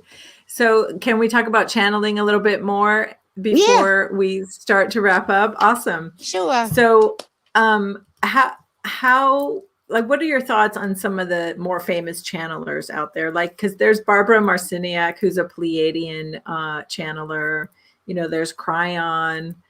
There's Bashar. There's so many you know, who are pretty well known. And sometimes, you know, like, for example, Edward had mentioned some of these channelers not being who they seem. And that was a little bit shocking to me. So I wanted to just ask you, like, what are your thoughts on channelers who kind of go public and go big, and you know, and what do you think is behind that method of channeling? And you know, is there an agenda? Yeah. I try not to go into too many of these Pleiadian and Sirian channelers or any of these other entity channelers. I try not to there's a couple of ladies I really do like that I sort of trust. But, you know, you've got to be super careful that you're on that sovereign level and you're not dragging up earthbound energies as well. And then a few of the couple of those names there you mentioned are of, they're not starseeds, they're at all, they're actually lower entity groups. So, yeah, you really have to, this is why it's important to know who you are. You know, this is why it's really important, because I'd hate to see. I do know that there's starseeds that are out there that are watching reptilian channelers, and it is concerning to me. But you know, something clicks in them. You know, they're like, something wasn't right, or something, they weren't speaking the right kind of language. The lift wasn't there. The positivity, the care wasn't there. You know, because if angels sometimes they sound like they're yelling at you, you know. Yeah, they do. But see, this is where it gets a bit weird, because if I've done channeling too, I can sound drunk. You know, if I let them go out my mouth, you know, I can sound like I've had a few too many wines. But you know, I can't knock any of them for the sounds they make or anything, because you really have no control over that. It's the language. If it doesn't have the right language and lift, because these Pleiadians and Sirians, these guys, these higher beings, all they care about is our physical bodies, really. I mean, there's really, they don't care about anything else. All they care about is that our physical body is holding this light being that's down here to do the assigned work. That's all they really care about, and they don't really care about much else. They do warn us about things, and when I'm channeling, I do hear, like, they do tell me what part of the galactic is safe and there is no heavenly galactic wars in. They give me ideas of what's going on ships, you know, what's happening with the humans when they, you know, they go to the planets to heal, the halls of healing, what happens when they go through there. They get, you know, they talk about things like that, but generally channeling, to have an entity just come and just start talking through you is huge, you know, like, just to let your body, you've got to have a lot of trust and faith that you've got something sovereign and nothing that, like, you don't. If I thought there was a reptilian channeling through me, holy mackerel, I'd be scared that if I'm lucky that I know and I'm safe and secure in who's around me, and I know when I channel that it's just, you know, I'm just dealing with these higher beings. But I do know that it is quite dangerous out there. We have to be very careful where we put our attention. If we're going to be thinking about conspiracy theories, lower aliens, reptilians, we're going to attract them because we're starseeds. We've got to be really careful, okay? Right. One thing I learnt my lesson on is that I did a lot of underwater exploration, and I did a bit of searching around, and I found something I shouldn't have found. And then I had that entity visit me and unfurl and come into my hallway. So I had a visit. Just through Google Earth, right? Yeah, and your energy, right? Your attention. And I put my energy in it, you know. So we've got to be really careful where we're putting our energy. So I always, like, if I'm going to channel in somebody's dead grandmother or anything like that, I'll make sure it goes through my Pleiadian guide. 100%. you know, and Right. that's how it works anyway. That's how it has to work. It has to go through my guide and she'll talk. But yeah, I don't see the point of really channeling unless you want a whole lot of people to hear all the information coming at once. Telepathy is just as good, and it's much to me. I like it. Telepathy is the way to go, and they like it too. And it's not quite so showy too, you know. Channeling's a bit of a thing, eh? It's like it's a show all of its own. But yeah, no, I got to be very careful what channelers that we listen to, but you watch the language. It's got to have the right amount of lift, and it can't have any fear and anxiety in it, and then you're going to know. Some of the light language too, with clicking, it can be a mantis energy, or it can be a reptilian energy with the clicking and the light language, so just be careful of that as well. Most symbols are safe. It's just the clicking. Just keep an eye out for the clicking, because the clicking is always something to do with the lower alien types. So yeah, that's a bit of a hint. Anything dark and grey is going to be earthbound. So any of these aliens that live on Earth that may visit you while you lift, they will be grey. And anything galactic as you lift will be neon. So your Pleiadians and Sirians, your Pleiadians are going to come to you and they're going to look like that. They're going to be a blue dot. So they're going to be in your vision or in the room. And they will pixelate into a human form, or they will stay a dot depending how high you're vibrating. Sirian's much more flashy, 45 degrees out the corner of your eyes, flash, flash. So, and they can be streaks of light, and they can have a yellow hue as well. But you'll feel them around you. They're not as warm as the Pleiadians. They're slightly cooler, but more ancient, slightly cooler, but not a ghost. You don't feel like a ghost. They don't cool a room down.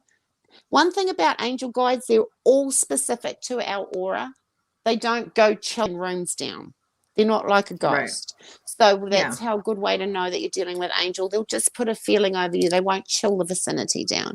So yeah, the higher you vibrate, the more you'll hear them speaking perhaps outside your head, talking. You've got to be vibrating incredibly high, and if you're vibrating that high, you're probably not much good for anything else.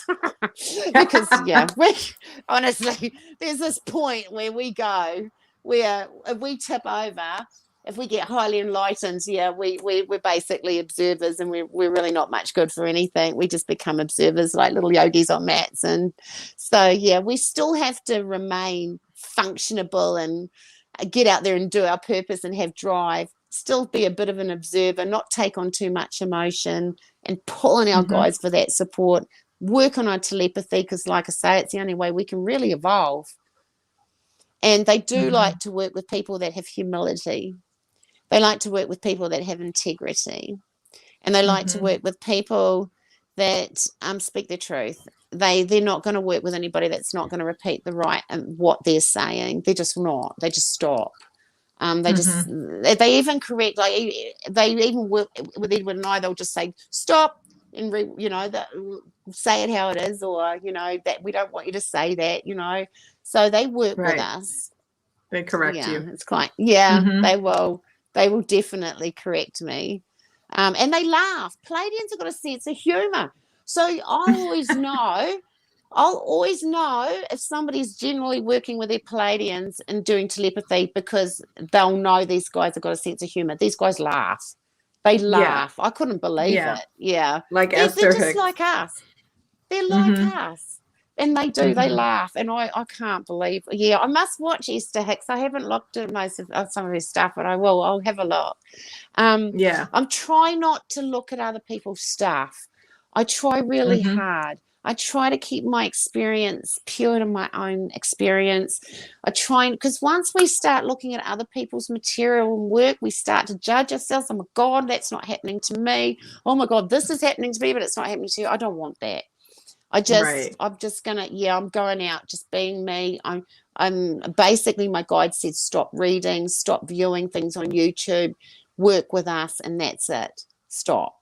So I haven't actually looked. I used to be a big fan of like David Wilcox and the other David Ikes and stuff. I used to be on YouTube 7 years ago. I was stuck in that world. It just doesn't interest me anymore. You know, I've just sort of lifted out of it because I've realized there's a limit of fear to all that. There's a tiny David Icke, you know, I love him to bits, but at the same time, there's a level of fear. There's that undergoing current that I had to lift out and lift away from to get a bit more, so it's all good to be all for humanity, but the pitchfork mentality is not the way to move forward. It's not. Right. So I have to be very careful. We have to be careful of the language we hear and the language we let in, because it's not only spiritual food we need to take, it's mental food, spiritual food as well. It's really important what we take in, especially starseeds, because we're so powerful. You know, where we put our intent, it's going to go. It's going to go. It's going to happen. So, yeah, we've got to focus on the good stuff. We've got to have the good dialogue, speak well to ourselves. Got to make sure we're watching, not too much muddle in the fuddle. Keep it, not too much conspiracy stuff. Just keep it pure, keep it basic, and keep it easy, and keep it simple. And then we can't go wrong. Just can't. Absolutely.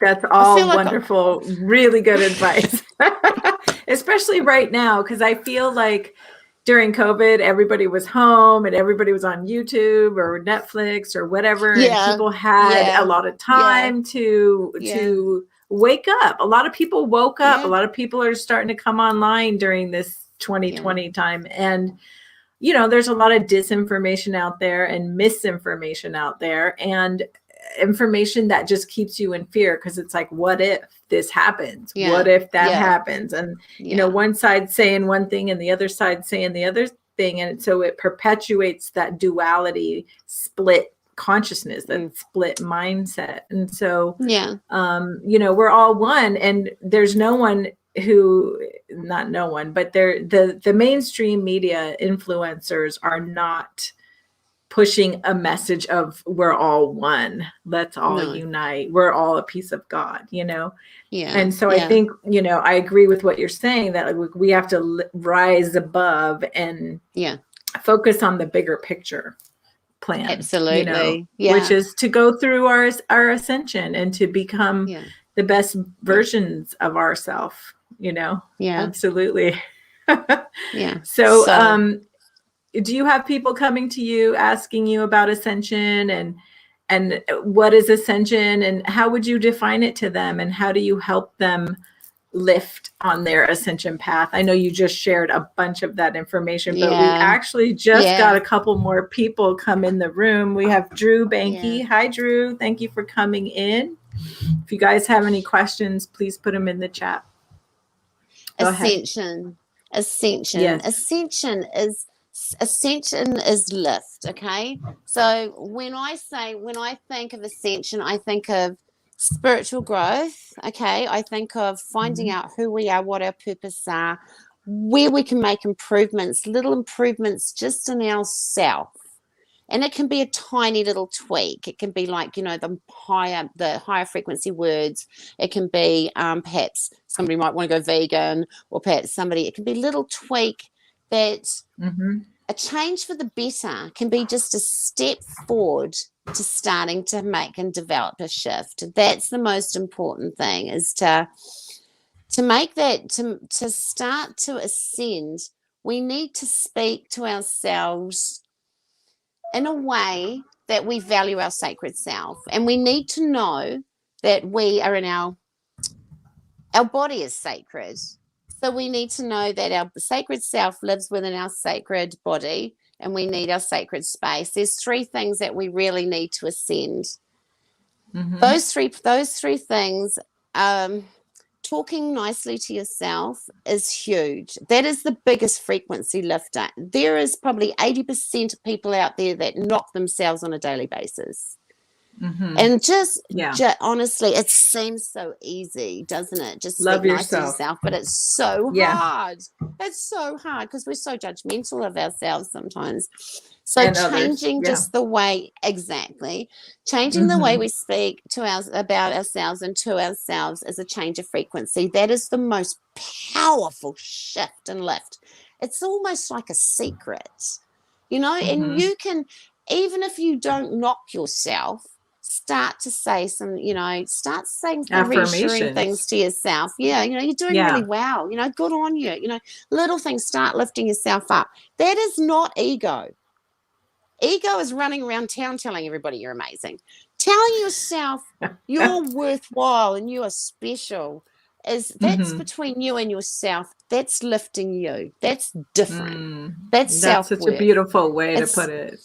It's so important, and it's the easiest way to lift. And ascension, I look at ascension as being enlightened. Okay, and the only way you can be enlightened is not live in fear. So we need to speak nicely to ourselves, and we need to know that we don't need to live in fear, and we need to leave anxiety behind.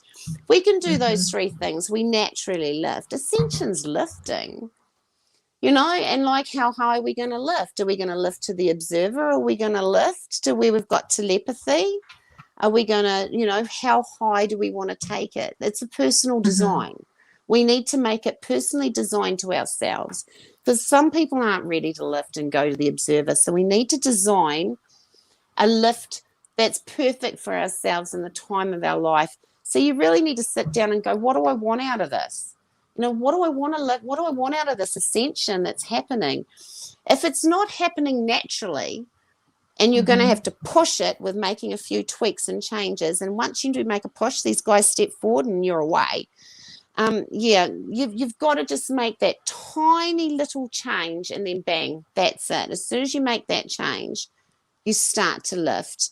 It is incredibly important. One thing with lifting, though, some things won't feel the same. You might not like your job anymore. You might not like where you live. Things change. You've got to be prepared for that, because you're going to be different. You're going to feel different. You're going to look different. You're going to shine. Things. Yeah, you're going to change, and you may even get a little deep, and you may become more of an observer just naturally. And you may face challenges of your family saying you're disconnecting, and you're going, well, no, I'm not, I'm connecting. And they're going, no, you're not, you're disconnecting. And there's where you've got to sort of find, when you're doing your ascension, how you can actually keep one foot in this rat race that we all have to function in, and then one foot in that galactic observing, where you can just find that nice balance. We're not going to get sucked in and spat out. We can just sort of vibrate on the edge of it. And that's where I like to. I vibrate on the edge of it. So ascension, you can go all the way to the top, but it's a bit, I don't know. I keep going up there, and I pull myself back down, because it's a bit lonely up there. It's, unless you want to get on the mat and become that yogi that just sits there and just observes and gives out a bit of information, that's fine. But I like to pull it down a bit, have a little bit of feeling in my bliss, a little bit of just purpose in my bliss, other than just sitting on a mat looking out and having oneness with the trees and stuff. I like to be a bit, that's deep and all wonderful, but I like to have that depth of still being able to function in a human world, and not fall over all the time just because I've had a human drama. That's one of the beauties of keeping your frequency up, is that you can have a human drama and you're not going to crash. You're going to stay nice, and you're just going to stay supportive, and you'll just be changes your life. It really does. You're just observing more and not absorbing is a huge change. Right. Observing, not absorbing. That's a great one. That's a tweet right there if anyone wants to tweet that out. So thank you to everyone who just came into the live stream. We're live with Tracey Clark, all the way from New Zealand. I almost said Australia. New Zealand. And we're talking about starseeds and channeling. So if you guys missed the beginning of the show, definitely go back and watch it after the live stream ends. And if you haven't already, please like this video on YouTube or Facebook, wherever you're watching from, and subscribe, and please share it with your friends. Thank you, thank you, thank you. That's my little plug. And if you have any questions for Tracey, please put them in the chat room, and I would definitely ask her for you. I know that she's a wealth of information. She can answer anything pretty much on the fly. And I forgot to ask you before the show, but I was thinking like, oh, we should do a live reading on the show. Like that would have been really cool. Not a full reading, but just like a quick little, you know, sharing of information for anyone, you know, someone in the chat room. Sure. So would you be down with that? Yeah. Would you be comfortable with that? Okay, awesome. So if you guys, oh, go ahead, Tracey. I'm just going to have to pull my plugs because I'm running out of battery time. Okay. Yeah, we've got about 15 minutes left. Yes, I can hear you. Great. We've got about 15 minutes left. And so if you guys have any questions or you want to ask, you know, who your guide is, or if you have a specific message that you'd like to ask your guides, please put it in the chat room. And also I wanted to ask you about reincarnation, Tracey, because, you know, earlier you mentioned that humans kind of go through reincarnation and starseeds don't, because they're seated in the womb, as you said, and they're sent to Earth specifically, or they choose to come to Earth specifically to help lift humanity and for a specific mission or purpose. So can you talk a little bit about humans, like, you know, can humans who are going through this reincarnation cycle over and over again eventually become a starseed, or are starseeds just like billions and billions of years old and they're always going to be a starseed? No, humans are humans. Humans will always be humans, and starseeds will always be starseeds. It's a system of things, but it's different. Our system of things is we come here, we do what we do, we go back to ship, or we go back to craft, we work as medics, and then or we can go and help in the healing halls with humans or on the healing planets. We can help with their cycle, or we can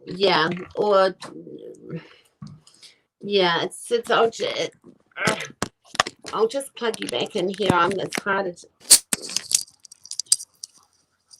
hard to hear.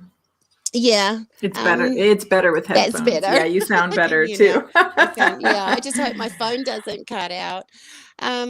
It's the karmic trap. All we can really hope, and this is what I want to do for humanity, is to let them know how many guides they have got and what assistance these guides can do for humans. Because what that does, it reduces their amount of karma. So that when they do go through that karmic cycle and they come back and reincarnate and come back and have another life, it's better. It's a better quality life.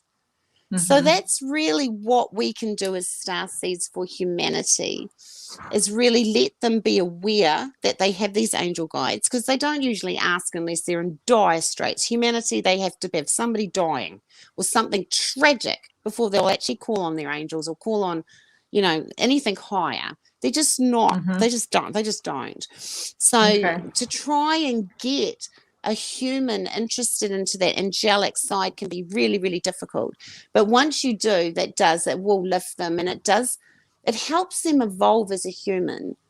Okay, so it lifts their frequency, and it actually sheds a lot of residue off them, so that when they actually go back into recycling and go through the halls of healing, it's better. They're just better. The vibration's better straight away as soon as they get back, and they're known for a change, you know, because they've got guides as well. So that you know, it's known that they've made a change. Pleiadians and Sirians aren't in control of the karmic cycle, so all they can do is really soothe the karmic cycle.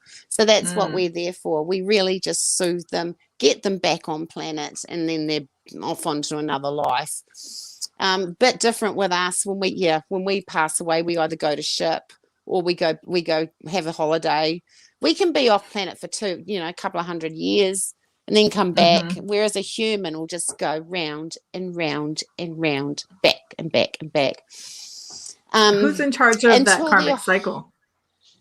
Who's in charge of the karmic cycle? I know that's a big question. Who's in control of the karmic cycle? Drew, we will get to your question. Yeah, this system of things is in charge of that karmic cycle. The system of things, that we live in.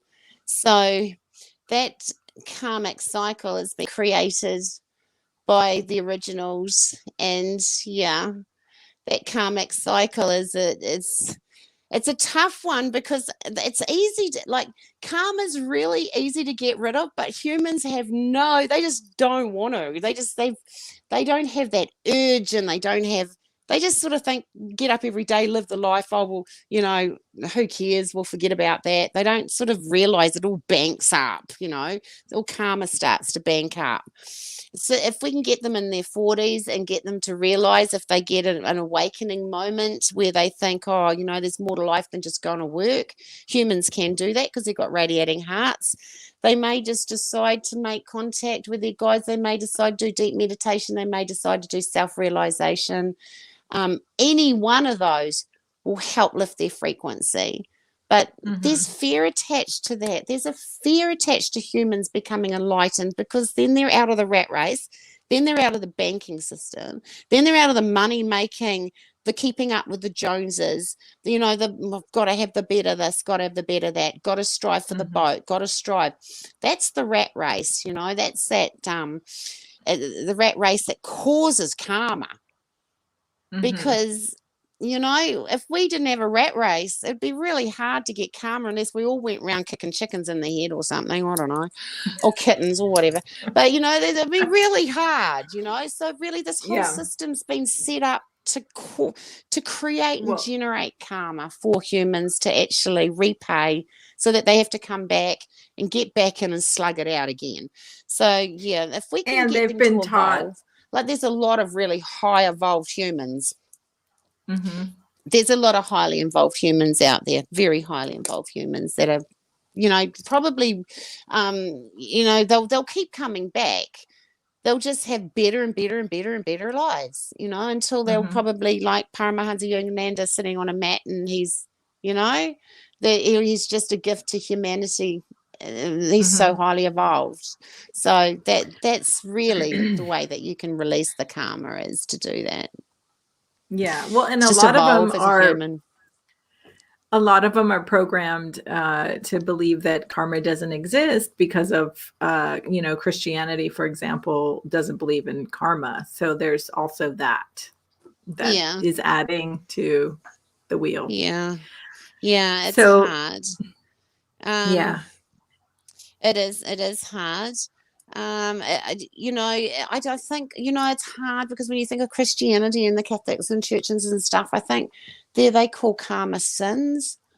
So you'd sort of ask for forgiveness for your sins, but really it's just karma, isn't it, really? Because we don't want, when we do a sin, what are we scared of? We're scared of the comeback, of what's going to happen if we do that. So we go and ask for forgiveness. It's really just, karma's the same thing. It's just a different packaging.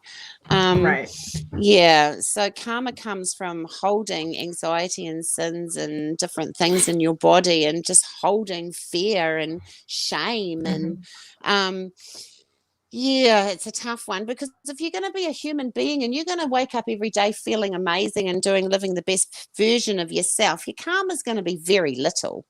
You're just going to keep radiating a better life and a better life and a better life every single time. But if you don't get it, if you don't get that you can, you have to make the effort yourself to improve your own karmic life. If you don't understand that and you don't get it, you're just going to keep coming back and experiencing. Keep coming back. And I notice it when I do past lives on humans. I notice it when I watch their souls lives go back, compared to a starseed. Totally different. Totally different soul lives. Yeah, totally different. So yeah, I find that incredibly interesting too. The starseed soul lives are generally got purpose, and they're there in that exact time for a reason, where humans are they're just throwing in. And it's an amazing, it is an amazing, an amazing world out there, that's for sure, that we live in. It's incredible. Yeah. It sure is. So Yeah. we have a a taker, our dear friend Drew Banky, who will be on the show next week, everyone, is in the chat room. Thanks for being here, Drew. He'll be on June 5th, which I believe is a Saturday. He would like to know who his guide is, Tracy, if you are willing to do a quick reading for Mr. Drew Banky. Who, Drew?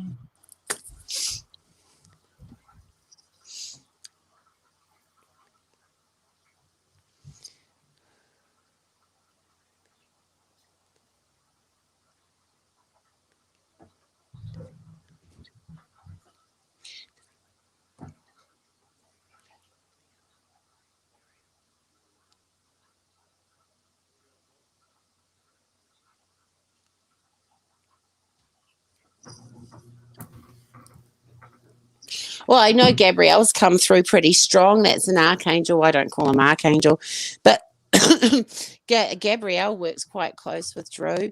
I've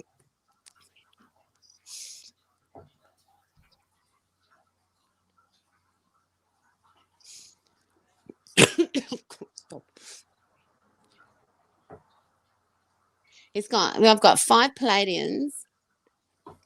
3 of those are female.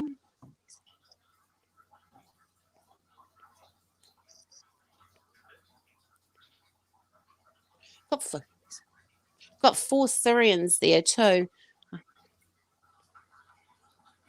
One of music. Definitely a Starseed. One of music. One of the sciences. General knowledge. He's got one of general knowledge.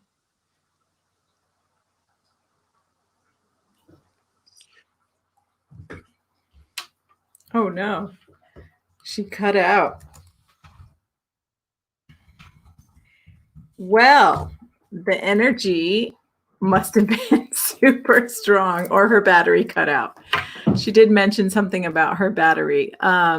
Drew, I was going to recommend that you write down what Tracy was sharing with you.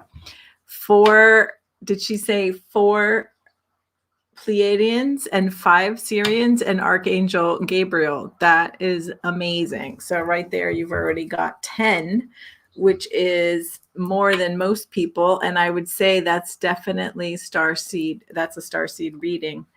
Let's give Tracy a moment to come back.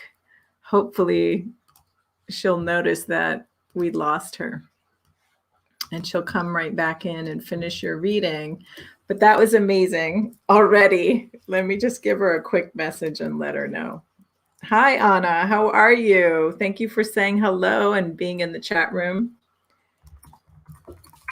How's everyone doing tonight? It's Thursday night. My goodness, it's late for you on the East Coast. I don't know if you were here during the reading, but Drew just started getting a fantastic reading. Let's see if Tracy comes back. We were just about to wrap up in about 3 minutes, but I feel so bad that we lost her in the middle of your reading. 5 Pleiadians, 4 Starseeds. Awesome. Oh, my goodness. It was just getting good. So while everyone is here, Drew Banky's in the chat room, and he's going to be on the show next Saturday night, June 5th. So you guys have to tune back in. Drew Banky is a contactee. He's an experiencer. He's a healer. He works with medicinal plants. And he does all kinds of amazing things. He holds ceremony. So you are going to be in for a treat as well. We also have, just giving you guys a little heads up, we also have Solaris Blue Raven, who will be coming on the show this month or next month in June to talk about Starseeds and channeling. And we're also going to have Sabrina Campbell. So definitely, if you haven't already, follow the Ascension Sessions on Facebook and Instagram. We're also on MeWe and Telegram now. I have a really cool, intimate Telegram group. So if you guys are in Telegram, please join. I'll put the link up right here. It's t.me/the-ascension sessions. And I'll be putting all the schedules up in there. And then we also have Instagram for those of you on Instagram. So to everyone just coming in, I'm noticing a few people are coming in. Thank you so much for being here. We're just about to wrap this live stream. And unfortunately, we lost our guest. She popped off the show, and I'm thinking that maybe her battery died or somehow the energies were too strong. Oh, here she comes. She's coming back in. Yay! You made it. I'm so excited. You're back. That was awesome. You're in the middle of a reading. I know. It's like, you're kidding me. I looked back up and there was just nothing there. Yeah, with Joyce, we've got Gabrielle. That was so, yeah, the phone died. Sorry, guys. But yeah, get Drew to message me. I'll send him some information. That was terrible. Okay. Oh. Yeah, you said he had 5 Pleiadian guides, 4 Sirians, and Archangel Gabriel, which is pretty amazing. Yeah, so to me that sounded like a starseed reading. Would you agree? Yeah, it depends what he does on the astral. I'd have to look. I'll just...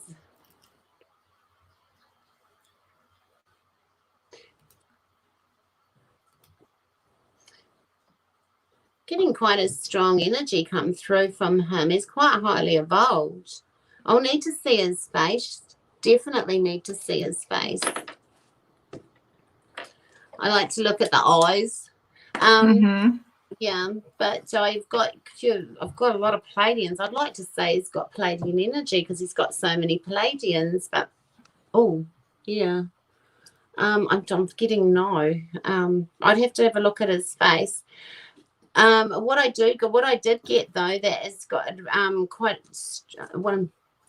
a music. The guy in the part, and he's got quite a strong guide in music and general knowledge, and he's talking about sacred geometry as well.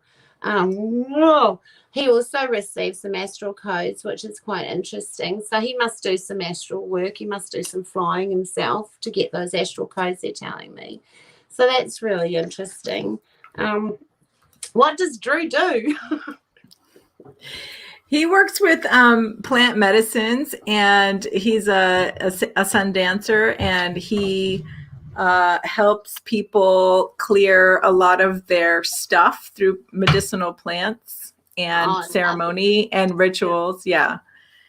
So he wrote a book called "I'm Perfect and So Are You." Did I just botch the name of the book, Drew? Please write the name of the book in the chat room. It's a great book. I read it. I love the book. So you guys will hear about it more next week on the show. But yeah, he's definitely a helper to humanity and healing many people on the earth. So thank you, Drew. And he used to be a veteran, or he is a veteran, I should say. So he used to be in the American military. Oh, fabulous. Yeah. There's a lot of I noticed American in the military that are really into the more galactic side and the more the UFO. They're very much into that sort of side of things as well. I've noticed come through. I get a lot asking questions. So because they see things that we don't. They're out on the water. Oh yeah, I often get messages from them saying that they've seen these different things flying around in different, so they're out there. They're definitely out there. People are having experiences. And the main thing is that they get the right advice and they don't, get the wrong advice. This is what I get worried about, because we want everybody to lift. We don't want everybody living in fear. It's, we've got to remember spirituality and everything. Everything has been made by design, has been made really simple for humanity. You know, there's Mm-hmm. nothing complex about anything. You know, everything starts and ends with us. Everything begins with our intention and our intent, and what we put our minds on is where things go. It's just, it's so in our face how simple it is. You know, I get quite freaked out when I get people saying, "Oh, I've got to go to some other part of the world to get an energy lift." Well, no, you don't have to. You can do it in your backyard. You can do it in your own room. You can do it within yourself. You don't need to chase things all around the world or do anything to lift. You know, it's all there for us. It's all, we're designed to be like this so that we can lift on our journey when our journey tells us to, because it certainly does. Tells us when we need to lift. Absolutely. Yeah. So I know we're about to wrap, but I have a very special friend in the chat room named Anna. And Anna is wondering if you might be willing to tell her who her guides are or anything that comes through for her. Anna DeLuca is her name. Good night, Linda. Thank you for being here.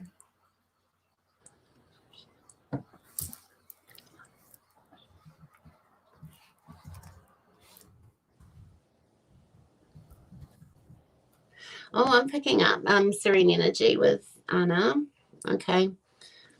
Hold on a minute.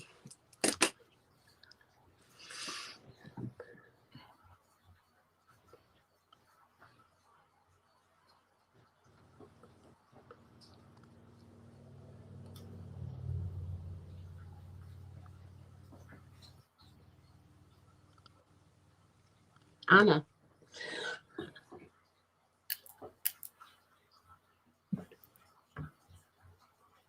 Okay, she's Anna's got 6 Pleiadians. She's got 6 Pleiadians. 3 are female.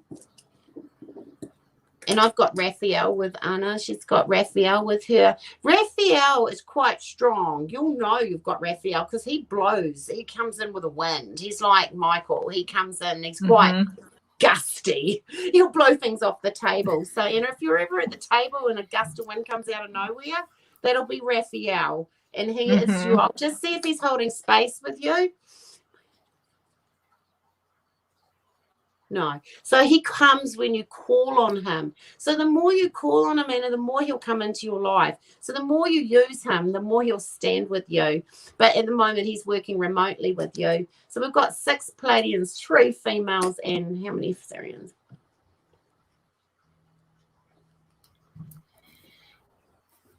Okay. So we've got 5. We've got 1 Astral medic.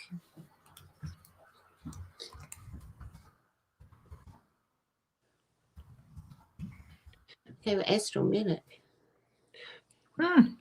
Wow. So we know each other on the Astral then. Sorry. Okay, Anna's a medic. She's a medic on the Astral. Yeah. I'll just see what sort of cat she's got.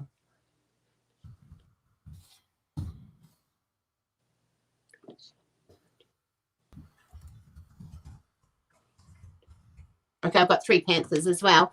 So there's a reason why we have cats before we go on the Astral. These cats, you know, you've got 3 panthers and these cats, they expand to the size of buses, and they're there to take off. They don't like lizards. Okay, so really cats are a starseed's best friend because of the reptilian and the lizard energy. So on the Astral, you would actually, when you raise and you lift to do your Astral work, your Pleiadians will stand foot and bottom of your bed while you're doing your Astral work, and they protect your physical body and they stop anything from entering that body. So when you lift, you'll pass your cats, and as you take off, you've got a Sirian medic that travels with you.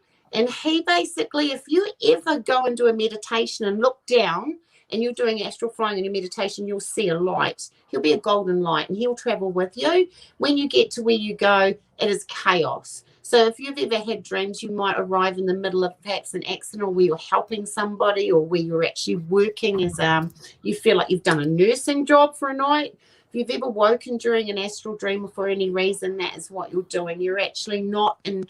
A lot of medics get panicky that they're in the middle of turmoil and there's something really terribly wrong. Well, it's not. There's something terribly wrong on Earth, but you're astral, you're an Earth angel. You get to where you go, and you actually, if it's a starseed, you will support them and keep them going, really. Keep them alive, keep them supported. If it's human, you keep them going until the medic arrives. It's the whole idea of just getting there at the right time to do your work. But that's what you do. You work as a medic. So you'll have a big empath heart. You'll be a big softie. I'll just... Wow, that's amazing. Anna has humility, which is one of the gorgeous gifts. That's one of the most beautiful gifts that we can be given.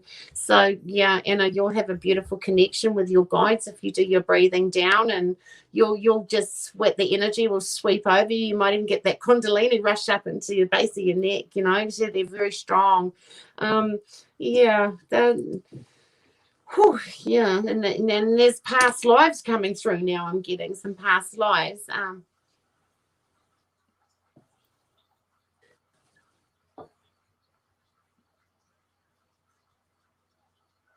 So I get your hair on Ramses III. That's not actually Ramses III in the Egyptian times is not a really uncommon time to get starseeds to actually all be on Earth together at the same time. Also, when Jesus was on Earth, it's very common to be a lot of Sirian starseeds on Earth at that time as well. Jesus is Sirian energy. He's got that Mother Mary energy, the violet light. So that, you know, so there were a lot of Sirians on Earth around the Jesus' time as well. But yeah, Anna, I've got you Ramses III.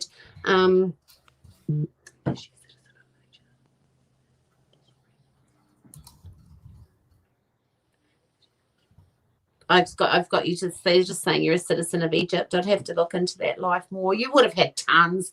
Starseeds can fill a bookcase full of lives. We're billions of years old. It's just, well, the one thing I do like to pull through if I do past lives, because I don't think they're that important, but people like to know, is the ones where people have had the virtues. Ones where it's really stood out. One where they've shown humility. One where they've shown integrity. One where they've shown, you know, like strength or compassion, or, you know, I like to bring through those lives. So I ask for those lives to come through because they're important. I mean, there's no point knowing about something, you know, there's thousands of lives. We might as well know about the ones that actually got us to where we are, because, you know, we've earned the place where we are right now through the lives that we've had, through what we've learned. Because even, believe it or not, Earth Angels still need to know how a human rolls. When we arrive on Earth, we have to learn about humanity as well. We have to learn about the experiences they go through so that we can have the compassion to send the blessings and heal them, because that's what we're here for, really, to send out those beautiful blessings and to heal people as well, because we do. All starseeds have silver white healing light. And Anna, you're generated, you're a medic on the astral, so you will be a natural born medic on Earth as well. So you could easily go out and do Reiki or do any sort of healing, energy healing, because it's built in. You could just do it. Your soul knows what to do, and your angel guides would back you up. So yeah, you could easily do healing, distant healing too. Oh gosh, very powerful. So I try to talk out my mouth then. Very powerful distance healings too comes through as well that you can do. Send them out. There's no point having all this power in your pockets. Before you go to sleep tonight, send out blessings. Send out blessings and send out healings. Just send them out. You'll sleep better, I promise you. All that electromagnetic electricity in your body will just leave you with the blessings. It just leaves your body. You'll feel amazing. So don't underestimate the power of sending out blessings either, because, you know, we're generators. It's what we do. We actually feel better when we do our blessings and we send out our healings. We generate. And that, you know, it's what we're here to do. We hold an important space. There's no point just sitting here doing nothing. We've got to get out there and do something with it.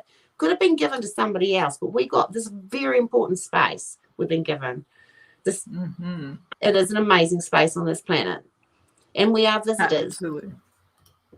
Absolutely. Wow. What a powerful reading. So amazing. Thank you so much for doing that, Tracey. I know you guys got a really special little experience to see how Tracey works, and her readings are really powerful. And that was pretty amazing for Anna. We have a lot in common in terms of what we're doing. We've all Starseeds Yeah. have fought. All Starseeds have fought the galactic wars in heaven. We've all fought to be where we are. We've all fought side by side. You know, there's a good chance you would have stood side by side, Anna. I With could have Anna, been next to probably. you on the other side. We're galactic sisters. You know, you got to feel the frequency we're on. It's different. Yeah, That's it's a beautiful awesome. thing. Yeah. Yes. Well, thank you so much, Tracey. This has been amazing. I appreciate you so much, and the time, thank you for going over the 2-hour time. And I'm so glad you were able to get back on the chat. Yes. So that was really beautiful. So how can people connect with you? What's the best way for people to find you and connect with you? Just Tracey Clark on Facebook. I'm not a big rah-rah foo-foo person. So yeah, I'm pretty down to earth Kiwi. Just I'll message and chat to you. I'm pretty open. I'll talk about anything you want to talk about, I'll talk about, because I'm here to help. So just look for Tracey Clark on Facebook. You'll find me. Yeah, if you guys look for the same photo that I put in the promo, you'll recognize Tracey, in case a lot of Tracey Clarks come up, and that's the best way to reach out. So thank you so much again for being here. I hope that you will be in touch with a lot of new people, and I know you're super busy, so if you guys don't hear back from Tracey right away, you will hear back from her eventually. I do. So yeah. So many blessings to you, sending you lots of love and light, and thank you so much for your generous heart and time. I really appreciate it. Thank you for having me, and this has just been absolutely amazing. I've just really loved it. I feel like I've talked my head off, but I just hope something made sense to somebody. Yes. So something's got to click, we've got to click. Yeah, absolutely. You did great. I appreciate you. And you shared so much wisdom and knowledge for everyone. So I know people will resonate with your message. And I'd love to have you back on the show. And, maybe we can do something more focused in the future, to help people. So I'll be in touch with you about that. And everyone, please like this video on Facebook or Telegram. Please share it with your friends. And subscribe, hit the bell in case you haven't already. Next week, we've got Drew Banky on the show on June 5th. And then later on in the month, we're also going to have Solaris Blue Raven and Sabrina Campbell and a couple more people that I'm trying to get on the calendar, but I haven't confirmed yet. So please stay tuned. And we'll see you back here next week. So thank you. Yes. Thank you. Many blessings. Yes, Bye. Bye.